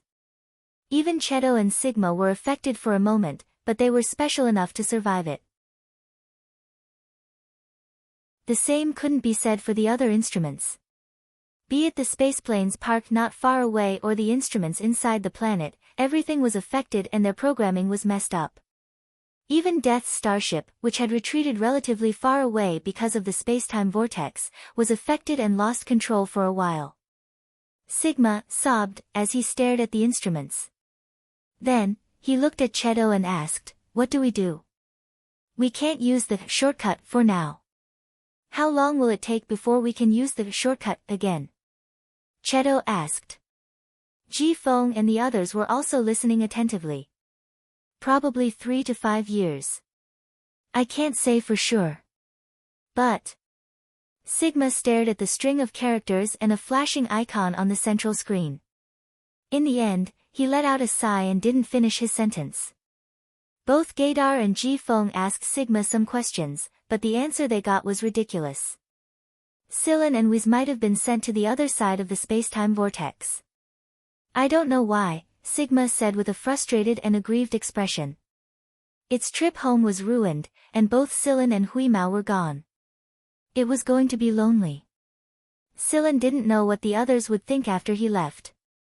He felt like he was isolated after the green light enveloped him, and he lost consciousness the moment the green light shot toward the space-time vortex. A long time later, he finally regained consciousness. Right now, Silen felt like his entire body had been torn apart and pieced back together. It was so painful that he couldn't even begin to describe it. There was a lot of noise, the sound of thrusters and flying cars, the sound of people shouting something, the sound of metal falling to the ground. Everything slowly quieted down. A while later, Silen opened his eyes. The scene in front of him reminded Silen of the small room he used to live in on planet Brown Earth. The room was simple and crude. One could even call it shabby. There was an old robot sitting in the corner with its wiring exposed. It looked like it had been there for a long time because a layer of dust had covered its body. Celine moved his fingers. He felt fine. He felt fine, but sitting up took a lot of Silen's strength. His muscles hurt like they were branded with iron. He hadn't recovered from the injuries he had suffered from Osculo, and he had experienced a painful trip to the space-time vortex. Silen was in so much pain that he had to suck in a deep breath. He finally recovered. Exhaling, Silen saw Huimao hugging his arm like an octopus. But now, Huimao didn't move. He was frozen in place and wasn't breathing. Silen could feel Huimao's life force. Although the guy didn't breathe or have a heartbeat, he was still alive. Silen flicked Huimao's ear. He didn't move. He poked his belly. Still didn't move. Silen frowned. Did it crash? Silen was still wearing the same clothes, but the protective suit was left on a shelf next to him. It was torn in many places. Suddenly sensing something, Silen turned to look. The peeper shrank back, but not long after. 1 head, 2 heads, 3 heads. 3 very similar round heads popped out from the door. They didn't look very big. They were looking at Silen with wide eyes. Their eyes were full of curiosity, but they were also a little scared. They were really kids. They showed their thoughts on their faces. Silen smiled at them but didn't say anything. He wasn't sure what was going on and was afraid of saying something wrong. A smile could show kindness, especially to kids. They could get encouragement from a smile. Seeing Silen smile at them, the 3 were encouraged and smiled back at Silen. Although the decorations in the room were shabby, which meant the owner wasn't well off, the 3 had chubby faces. They didn't look malnourished. It was obvious that the owner cared a lot about the children's growth. One of the little kids shrank his head and ran away, shouting something. Silen couldn't understand. It was a strange place indeed. Silen knew the regional languages of all the sectors in the League of Stars, but Silen didn't understand what the kid was shouting. After 1 little bean left, one of the remaining 2 little beans was a little braver. He slowly walked over, crouched beside the bed and looked at Celine. He said something, but Celine couldn't understand him. The kid said something again. Silen made a puzzled expression to show that he didn't understand. But he was a kid after all, so he didn't think about whether Silen could understand the language. He turned and said something to the kid who was still peeking out from the door. As they were talking, footsteps came from outside the door. It was obviously an adult. An old man was pulled in by the little kid who ran away just now. He walked in with a loving smile on his face. He looked old with a hunched back, but he was in good spirits and could be considered healthy.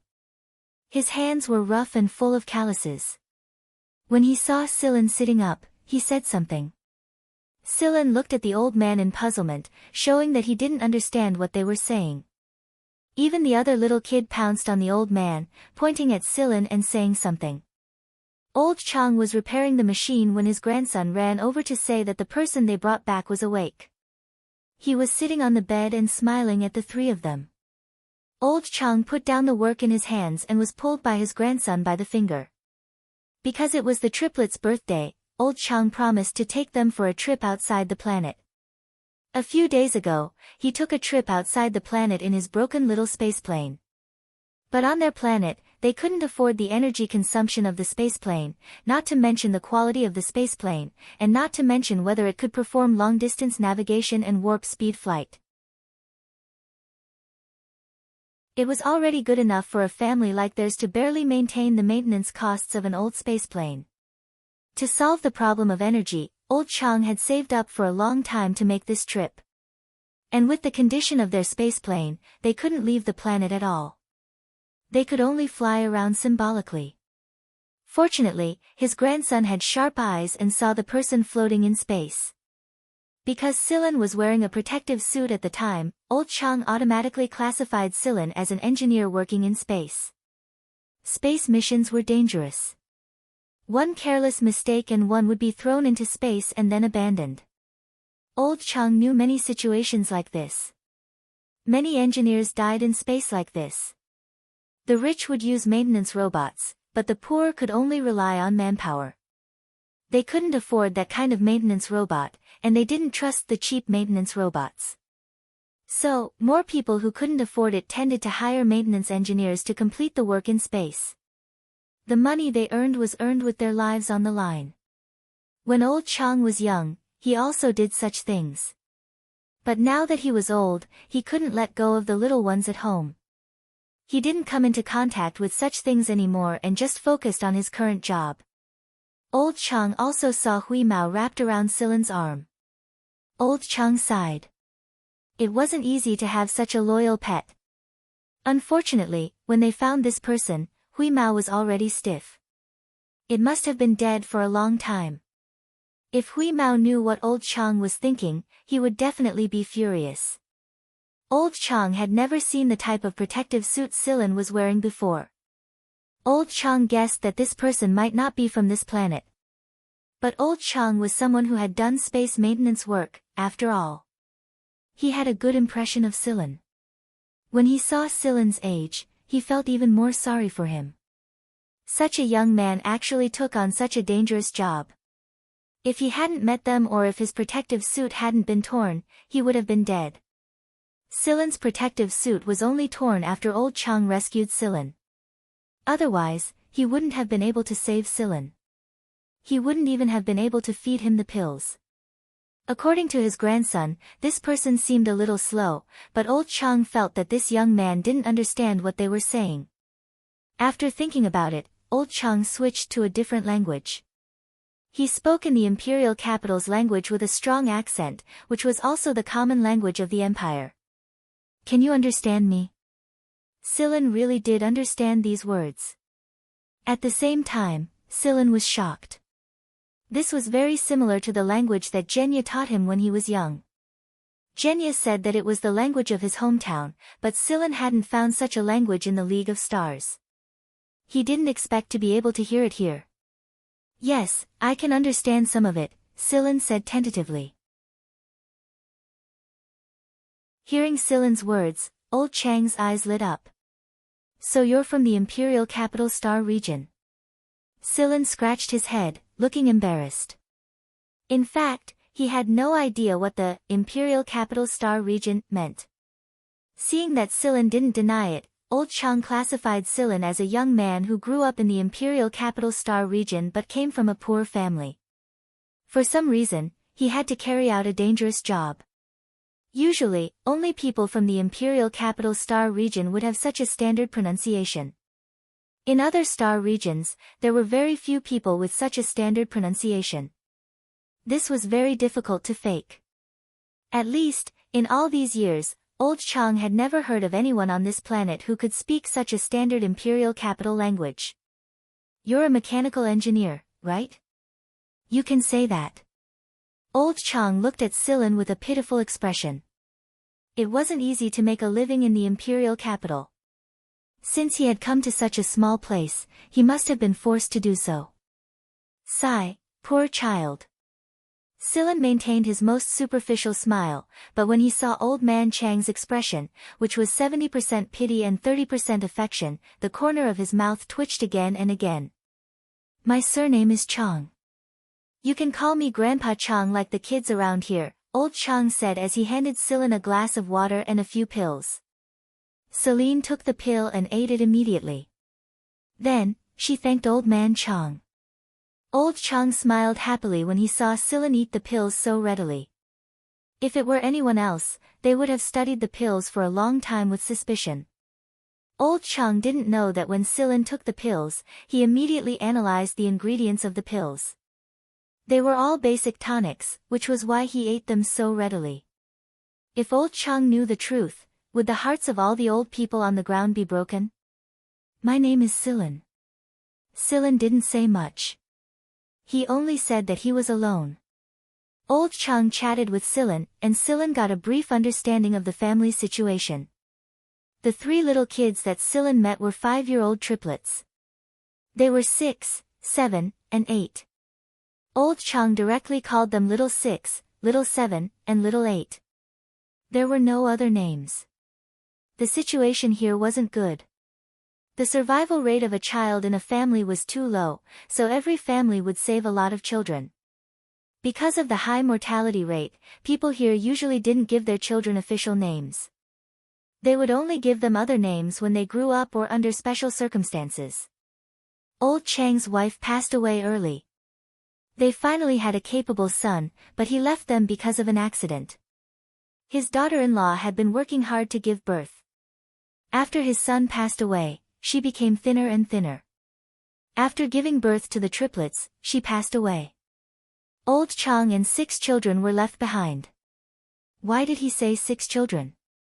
Both the eldest and second children didn't survive. However, the 11-year-old twins, Chang Little 3 and Chang Little 4, lived up to expectations. They got into a good school and left this area to study. As for Chang Little 5, he was born with a poor body because of the setbacks he experienced in his mother's womb. He often fell sick and grew up on medication. Old Chang now earned some basic living expenses in his small repair shop to support himself and his children. This area of the planet was densely packed with families similar to old Chang's family. They opened a small repair shop in their own homes to support their families.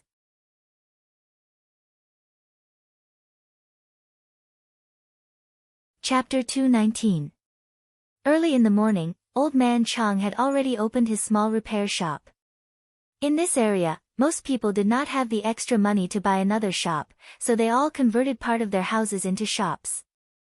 Some houses had shops on the ground floor and housing above, while others had shops at the front and housing at the back. In short, the shops and housing were basically connected, so this area felt more crowded.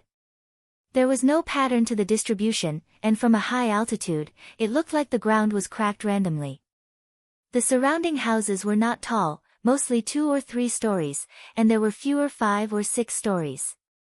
Small worn-out aircraft and flying cars that were as old as Yudo's old car could be seen everywhere. Old Man Chang's house was not big, but it had 3 stories. The first floor was used as a shop, and the second and third floors were residential areas. Perhaps it was because there were too many people back then that there were more rooms. The room that Sillin stayed in was only one of the larger ones. It used to be Old Man Chang's room, but in order to take care of his grandchildren, Old Man Chang moved in with his 4 grandchildren. Although the triplets were only 5 years old, they were very sensible.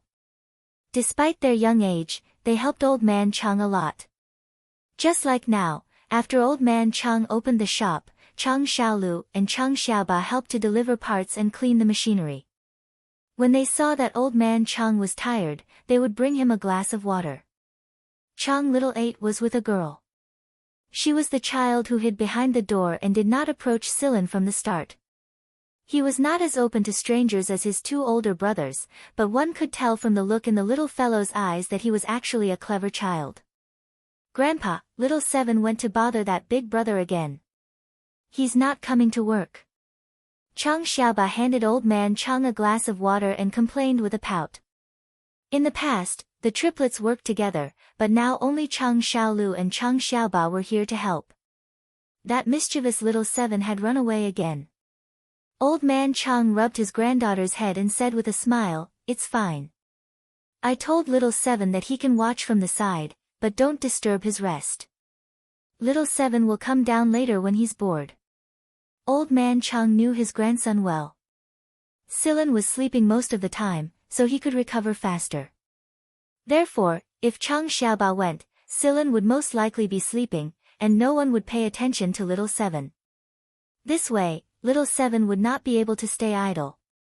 He would come down later to watch. It wasn't that old man Chang wasn't wary of outsiders. It was just that old man Chang felt too much pity for Silen. Silen was sent out on a space maintenance mission at such a young age. Although his family was poor, old man Chang would never allow his grandson or granddaughter to develop in that direction. Thinking of similar experiences when he was young, old man Chang could not help but sigh. How Silen. However, old man Chang had guessed wrong this time.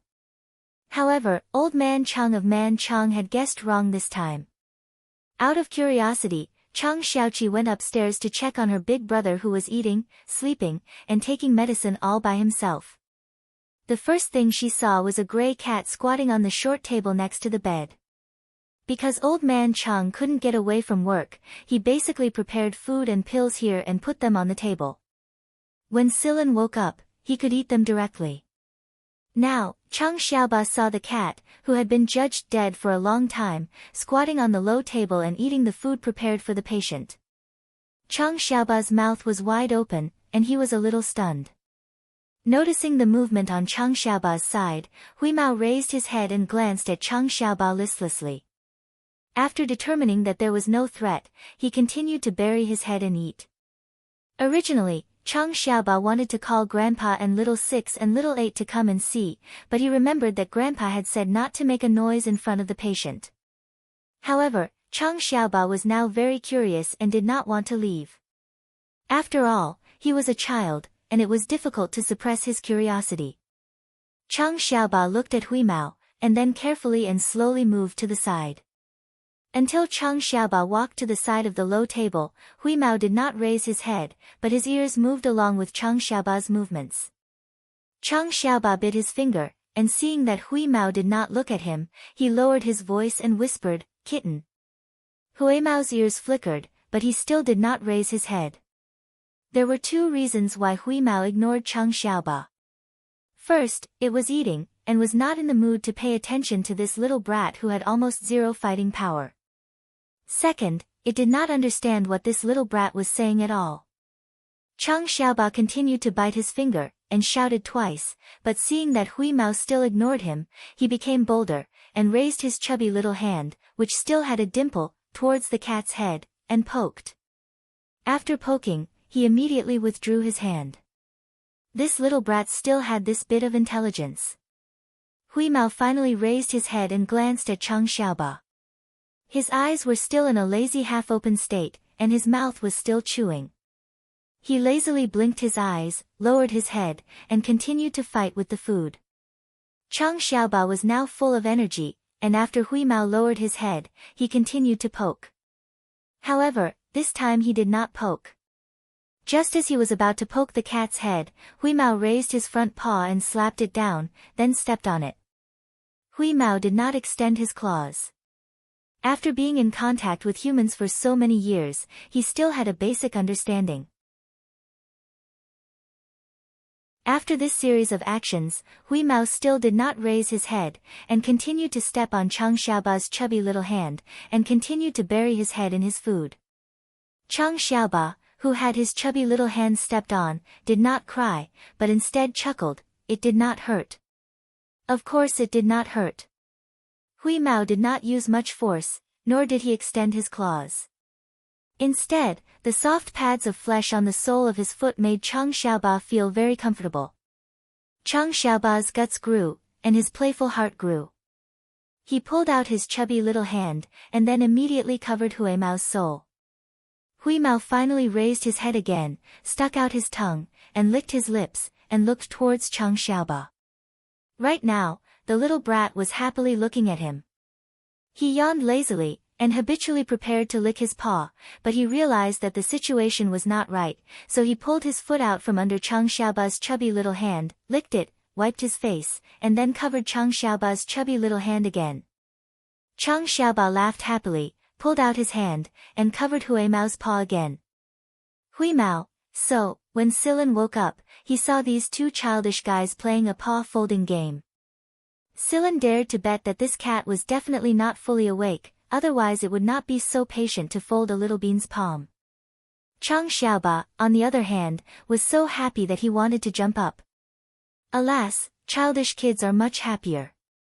Aware of the situation on Silen's side, Huimao's half-opened eyes finally opened, and he withdrew his foot. Then, he flicked his tail and gently whipped the little brat, then jumped to Silen's side. He didn't dare to jump directly on Silen's body. Now that Silen was in the recovery period, it was better to avoid it.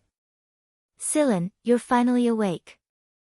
Huimao was finally awake now, and he walked over happily. When he woke up, he was also in a bad condition.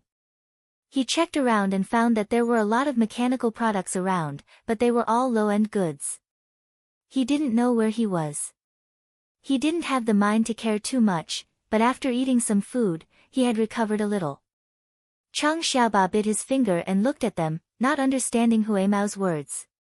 But this cat's meow was actually different from other cats. Silen patted Huimao's head, then smiled at Chang Xiaoba and said, "Xiaoba, do you have any more food? Help me get some." "Yes." Chang Xiaoba grinned and immediately rushed out with his short legs. The storage cabinet was not far from here. Although Chang Xiaoba didn't know how to speak the imperial language, he could understand some of it. In addition, Silen had learned some of the language here in the past few days, so basic communication between the two was no longer a problem. Hearing Silen's language, Huimao looked at Silen doubtfully.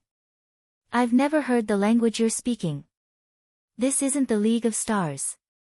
It should be on the other side of the space-time vortex. So before you learn the language here, you should just be an ordinary cat." Huimao shook his whiskers. "Are you saying that I should learn to meow like a cat?" Silen looked at Huimao as if he was talking nonsense. "You're a cat to begin with." "Okay, but I'll be able to learn the language here very soon." It didn't take more than a minute to understand the language here through the machinery here. "By the way, Silen, you don't look right now." Huimao raised his paw and pointed at Silen's face. When he woke up, if he hadn't been too familiar with the connection between him and Silen, he would have really thought that the guy lying next to him was someone else. "Don't look right." Silen propped himself up and looked at his current situation through the reflection of a small metal plate not far away. He couldn't help but laugh. It seemed that when he passed through the space-time vortex, the genetic phenotype had been reset and returned to his original appearance. The current Silen had returned to the appearance he had on planet Brown Earth. His physique had also undergone some slight changes. Silen rubbed his face and felt that this face was still the best and pleasing to the eye. No matter how much the genetic phenotype was artificially changed, it was still not as comfortable as his original appearance. "This is my original appearance," Silen said. "Oh." Huimao looked at Silen curiously. In the past, he had heard from Carrie and the others that Silen had other appearances. He didn't expect that this was his real appearance. Silen gave Huimao a simple explanation of their experience after being sucked in by the space-time vortex. If it wasn't for old Chang's family, Silen didn't know how long he would have stayed in this unfamiliar galaxy in space. "The little guy who played the claw game with you just now is Chang Xiaoqi, one of the triplets." Huimao was about to explain that he had played the childish game with the little kid because he hadn't woken up yet. However, when he heard Chang Xiaoqi's footsteps, he stopped talking and started to communicate with the machinery in the area to learn a new language. Chang Xiaoqi came over with a large plate. On it was a large piece of meat from an unknown animal. Next to the meat were two small fish. It seemed that it was specially prepared for Huimao. The food on the tray was a little heavy, so Chang Xiaoqi had to hold it with all his might. Silen hurriedly accepted it and rubbed Chang Xiaoqi's head. Thank you, Xiaoqi. It's still warm. Did you make this yourself? You're very capable. No. It's not that difficult. Chang Xiaoqi looked at Huimao and laughed. Silen picked up Weeza's plate from the short table and placed the two fishes on it. Then, he said in the Empire's common language with a slight accent, Weez, this is Little Seven's kind regards. Huimao had almost understood the language in this short period of time. He could understand Silen's words. He bared his teeth at Chang Xiaoqi, indicating that he understood. He jumped to the side of the plate and began to eat the fish. He didn't need to eat it to know that the fish didn't taste good just by smelling it. But now, Huimao wasn't picky and immersed himself in eating the two fish. Xiaoqi, don't you want to eat? Silen cut a piece of meat and handed it to Chang Xiaoqi. Chang Xiaoqi shook his head. I'm not hungry. His eyes were fixed on Huimao. He raised his chubby little hand and put it down. It seemed that he wanted to touch Huimao. Silen smiled and began to eat the meat on the plate. The food on the plate came from compressed capsules. This relatively cheap compressed capsule was commonly used by the people at the bottom of the society. It was convenient and time-saving. One only needed to put the selected capsule into a special machine and press the button. It would only take half a minute. Even though the operation was simple, it was not easy for a 5-year-old child like Chang Xiaoqi to do this alone. The children of the poor matured early. Silen ate while looking at the curly leaf pattern on his hand. This thing was like a navigation needle that had drawn Silen to this place. Otherwise, it would be impossible for only Silen to change at that time. The Zhen family was probably in the capital star region that old man Chang mentioned. Unlike the League of Stars, this planet belonged to the 23rd star region of the Mist Bodhisattva Empire's 26 star regions. It was just a small, unremarkable planet. In his original star system, genotype determined one's future. But here, it was very difficult to stand out without a good background even if you had great innate qualities. Using the League of Stars' A-rank standard, many people became bodyguards for nobles whose genes weren't that good. Then, human life was like grass. He looked at the food on the plate. These capsules were relatively cheap, but they were still meat. The poor wouldn't eat them for a long time. Their meager income wasn't enough to support them for a long time. Old man Chang probably didn't have much in his family either. The compressed capsules Silen was eating were probably enough for old man Chang and his family to eat for a day. Old man Chang loved his grandchildren very much, and it was obvious from the food they ate.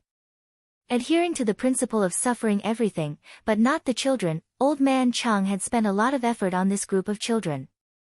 The family's savings had not increased much, and a large part of the reason was that this group of half-grown children had eaten. The triplets were chubby, and it was obvious that they hadn't starved much in the past.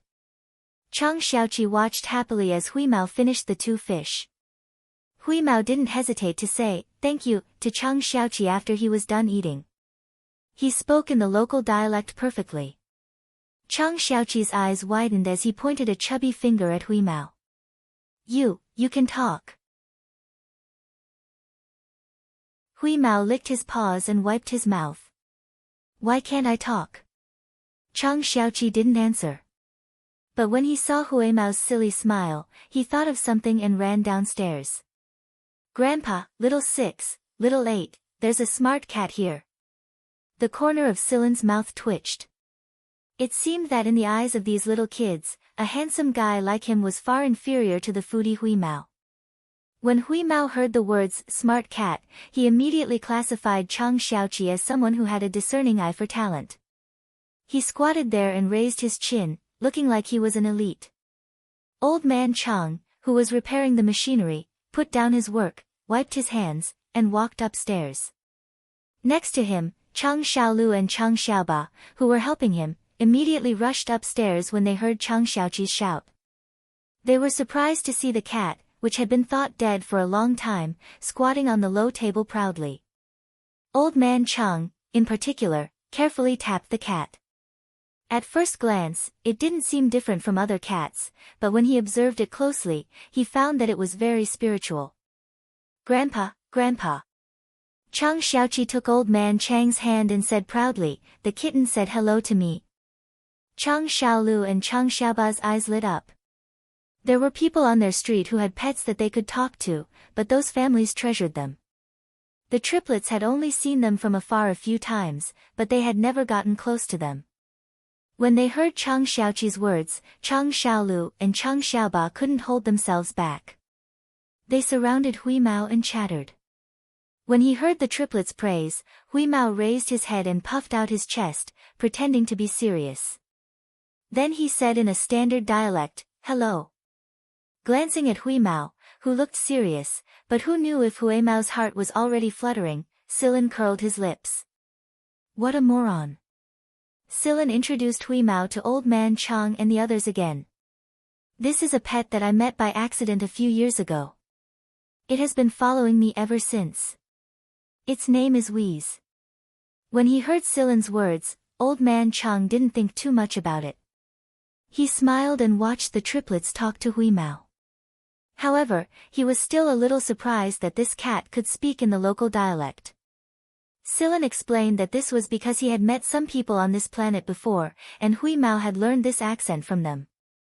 Old Man Chang didn't show any reluctance when Chang Xiaoqi took the initiative to give the best meat compression capsule and 2 fish compression capsules to Silin and Hui Mao. In another 2 days, Silin would be almost recovered. When Old Man Chang asked Silin about his plans, Silin expressed the hope that he could stay here to help Old Man Chang for the time being. After all, Silin was familiar with machinery maintenance, so he didn't need to pay him a salary. He just needed to take care of his meals and accommodation.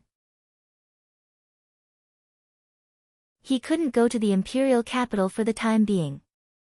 Right now, Silin hadn't figured out the situation in the Saran Empire. Silin wouldn't act rashly, so he chose to stay here for a while to fully recuperate and adjust his state before taking action. After all, Silin didn't have anyone to rely on here.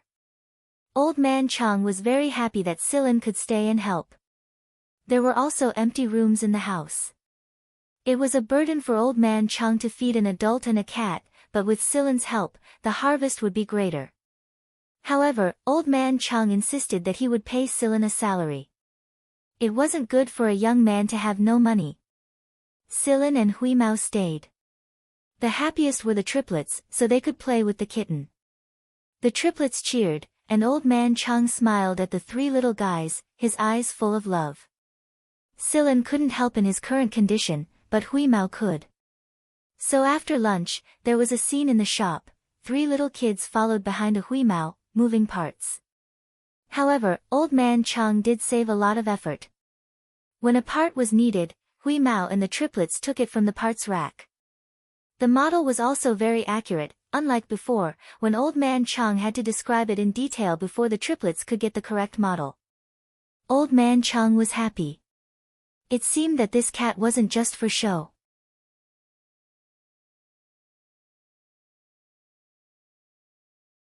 Chapter 220. 2 days later, although Silin hadn't fully recovered, he was able to move around quite freely. Old Man Chang had been in a good mood for the past 2 days. Although Hui Mao didn't look reliable, he proved to be very useful during Old Man Chang's repairs. He worked extremely fast with the 3 little beans in tow. Old Man Chang usually earned 100 MB a day at most, and that was when he had work to do. If he didn't, he wouldn't earn anything. That being said, Silin heard that things had been going well for the past 2 days. He received 1 or 2 orders every day, and Old Man Chang's average income was over 120 MB. Old Man Chang was so happy that he went out of his way to buy a box of compressed fish capsules and cooked for Wheeze every day. After Silin regained his freedom, he helped Old Man Chang with his work. Old Man Chang was a repair shop, and he wasn't the only one. The entire street was filled with repair shops. Repair shops were quite famous among the lower class. One reason for this was that the repair fees here weren't expensive, and the other reason was that many people knew each other. They were all on the same level, so they took care of each other. Old Man Chang's shop was not considered big in the repair shop street. There were many shops that were bigger than Old Man Chang's, but Old Man Chang was quite content. After all, there was a limit to his manpower. Old Man Chang knew how many orders he could take, and if he couldn't handle more, the customers would get impatient. Most of the people who visited Old Man Chang's shop were acquaintances, and one of them was one of them. The owner of the car had gotten into some friction with another flying car while making a delivery. He didn't think much of it at the time, but when he came back, he discovered that the car consumed a lot of energy, and it wasn't fast at all.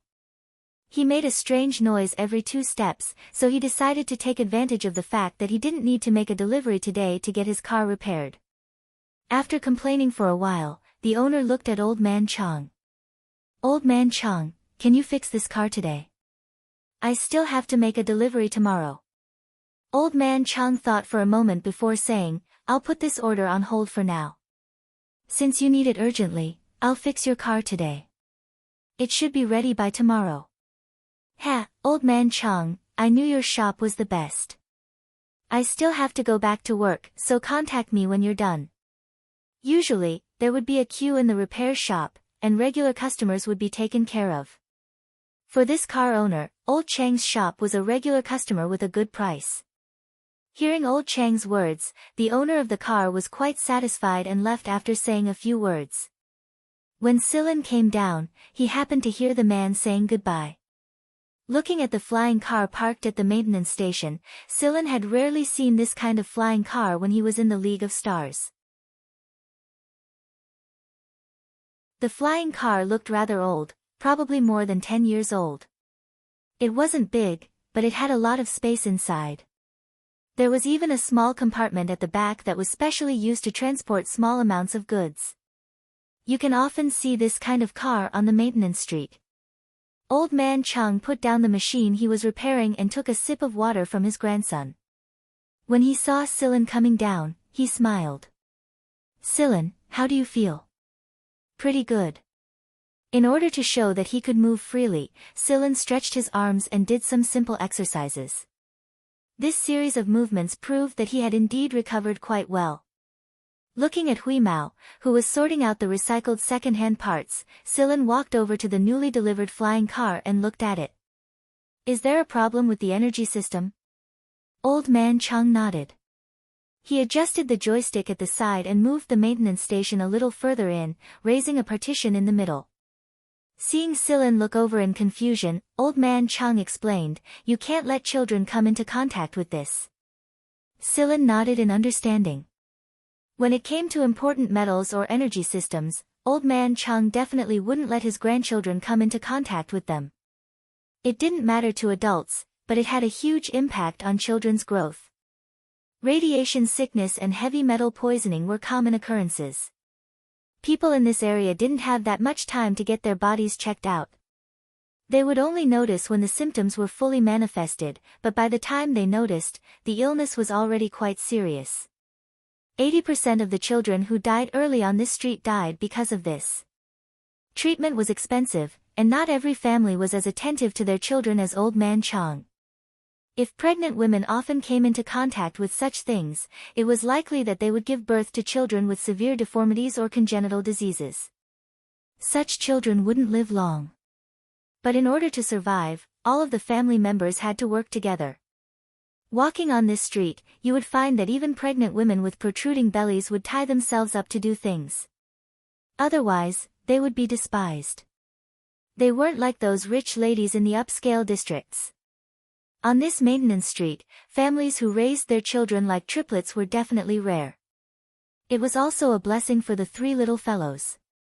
The 3 little fellows were obviously very familiar with such things. After seeing the raised partition, they consciously stayed away from it.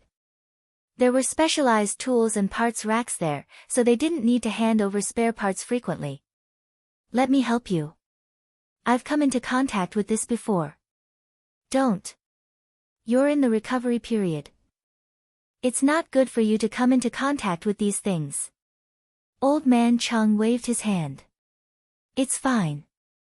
I've been lying in bed for so many days. I need to work on my muscles and bones.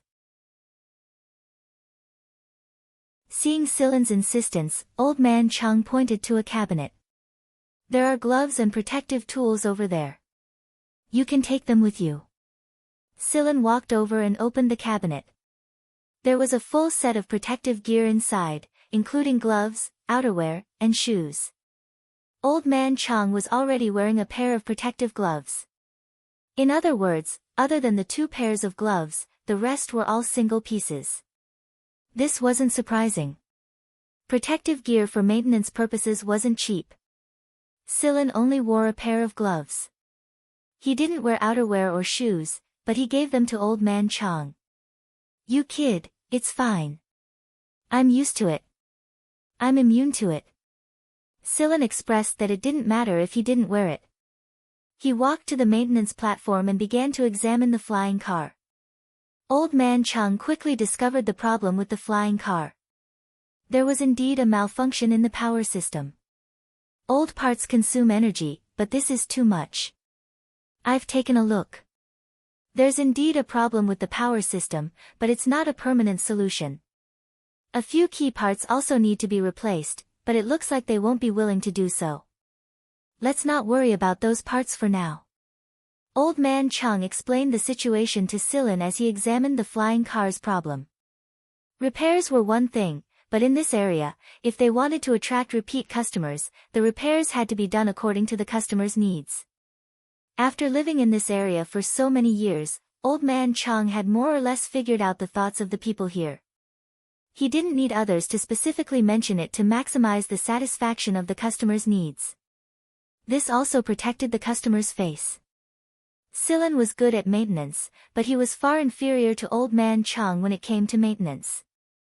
When he was with Mo Hung, he had a different style. Mo Hung was the type who pursued perfection and had high requirements for every part.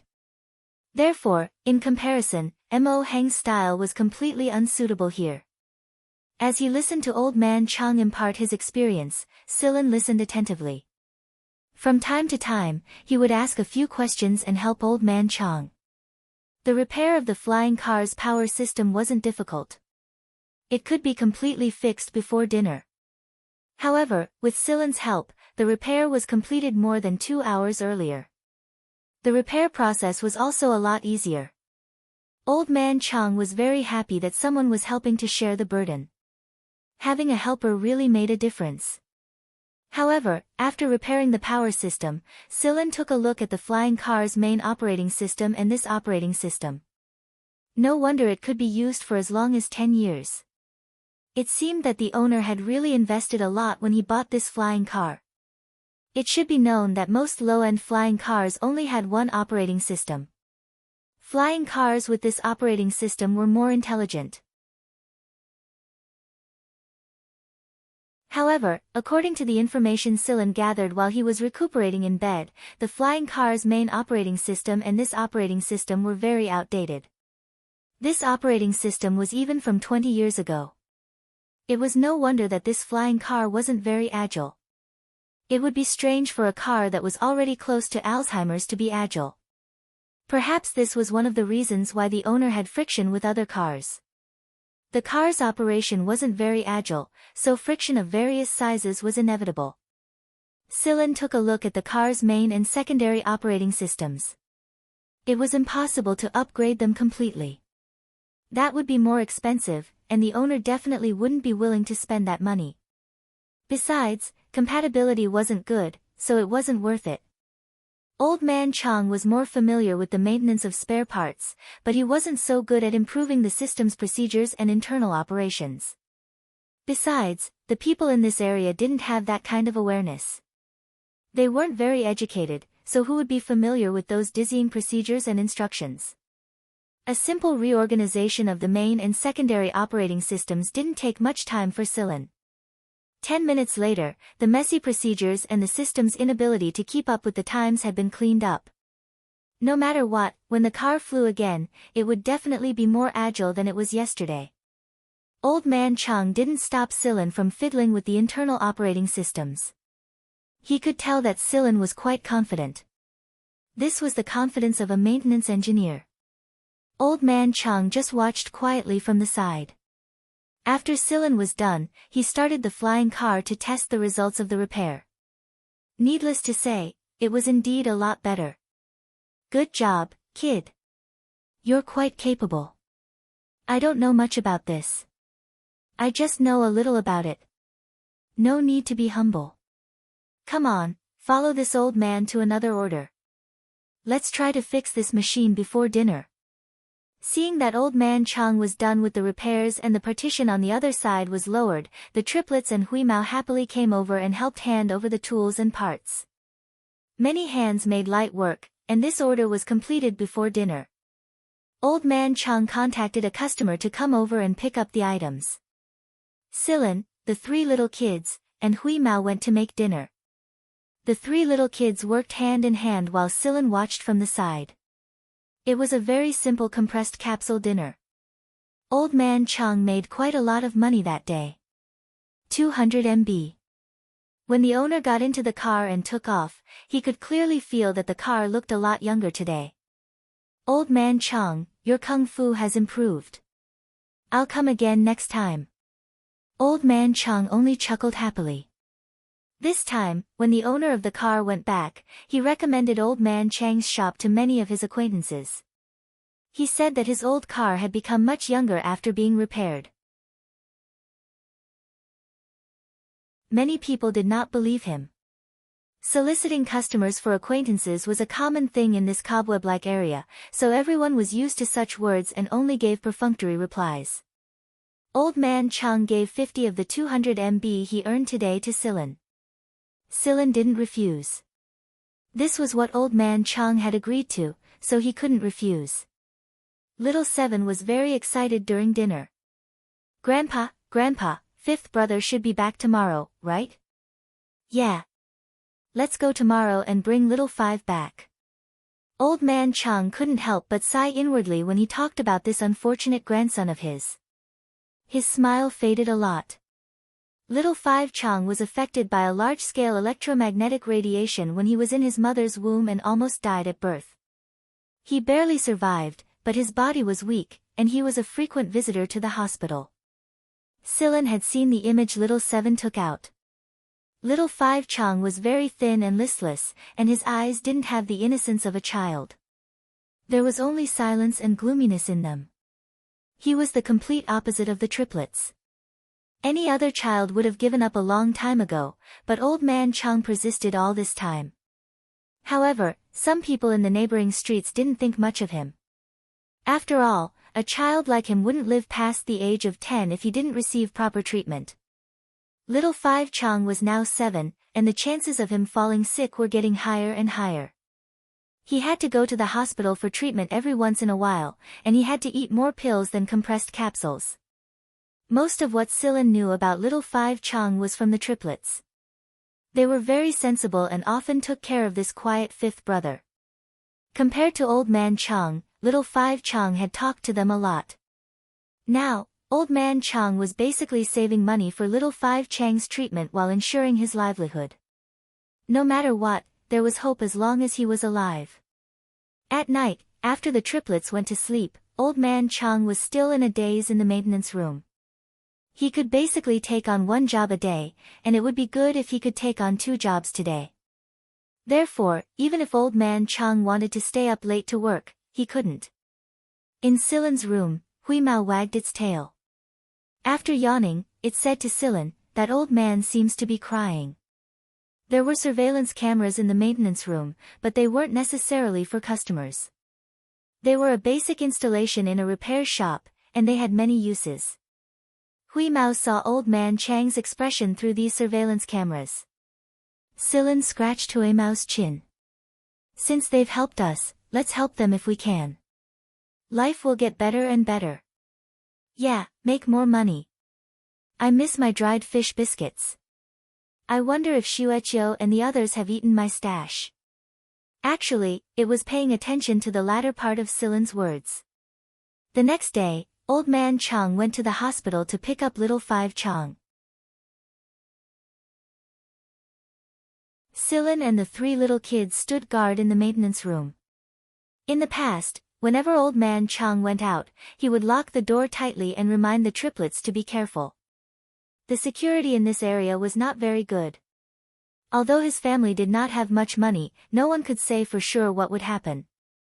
This was the first time the triplets could openly wait for Old Man Chang and little Five Chang in front of the shop.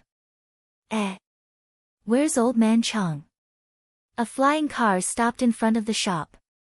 The owner was obviously someone they knew. After looking around the shop, he asked. My grandpa went out, little Six said. He went to pick up little Five, right? The person was very familiar with the family's business. He got off the flying car and walked into the shop, pinching the triplets' chubby cheeks. Uncle Haas, you're bullying us again. The triplets pointed at the person at the same time and complained. However, their faces were full of smiles. Clearly, they were very familiar with each other. Haas chuckled. He picked up the youngest, little Eight Chang, and tossed him up and caught him. Little Eight Chang was so happy that he waved his little arms and shouted. Little Six and little Seven quickly took a few steps back. Silen was puzzled. Logically speaking, these three little guys should be very happy with this kind of tossing. Why did they seem to be repulsed? Haas tossed little Eight Chang a few times before putting him down. Little Eight Chang ran behind Silen and made a face at Haas. Yo, you're so cocky now that you have a backer. Haas didn't know whether to laugh or cry. As he spoke, Haas walked in front of Silen. Are you the new assistant? No, Big brother Silen is the child of Daddy's friend. The three little guys rushed to answer. This was Old Man Chang's idea. To the public, Silen's identity was said to be the child of his son's friend. Something had happened to the family, and he had temporarily stayed here to help out. Hello, do you need to repair the flying car? There was no need to open the hood to check. As soon as Silen heard the sound of the flying car, he knew what was wrong. There is a bit of a problem. After getting Haas's confirmation, Silen helped Haas push the car in. Haas took out a box of spare parts from the trunk. This was a replacement for the broken parts. Haas was a buyer of spare parts. If there was a problem with his car, he would always replace the spare parts directly. He had always believed that only by replacing the spare parts could the problem be completely solved. After talking for a while, Silen knew very well that Haas didn't trust his repair skills. He asked Old Man Chang to contact him when he came back. At that time, he would explain in detail to Old Man Chang. Regarding this, Silen wasn't unhappy. After all, he was a stranger, and a young stranger at that. No one would directly ask him to repair their beloved car. They had come here for Old Man Chang, and no one would feel at ease if someone else were to do the repair. After Silen gave Haas a list, Haas chatted and laughed with the triplets for a while before leaving. After Haas left, the three little guys told him why they were afraid. Big brother Silen, let me tell you, Uncle Haas once threw a child when he was drunk and didn't catch him. The child fell and broke his leg. We saw it with our own eyes. Looking at the serious faces of the three little guys, Silen was surprised. He guessed that Haas had also made a rare mistake. He had drunk too much and didn't catch him. The three little guys happened to see it, and it left a deep impression in their young hearts. Hui Mao was lying next to the spare parts rack, taking a nap. After looking at the flying car, he yawned disdainfully. What's the point of treasuring that broken thing? He curled his body into a ball and continued to sleep. When Old Man Chang came back with Chang Xiaowu on his back, Silen finally saw the weak and sickly child with his own eyes. He looked pitifully thin and pale. In terms of weight, he was far less than the triplets who were 2 years younger. His eyes were still so gloomy, but when he looked at the triplets, his eyes brightened a little. However, when he saw the stranger, Silen, he returned to that gloominess. You're tuning into the Blissful Bookshelf YouTube channel. We're so grateful for your support, and don't forget to subscribe to join us on this incredible journey through captivating stories. Your generosity through donations truly makes a world of difference, as it's the primary source of revenue that allows me to expand and enhance this channel for you. Thank you from the bottom of my heart for being a part of this adventure.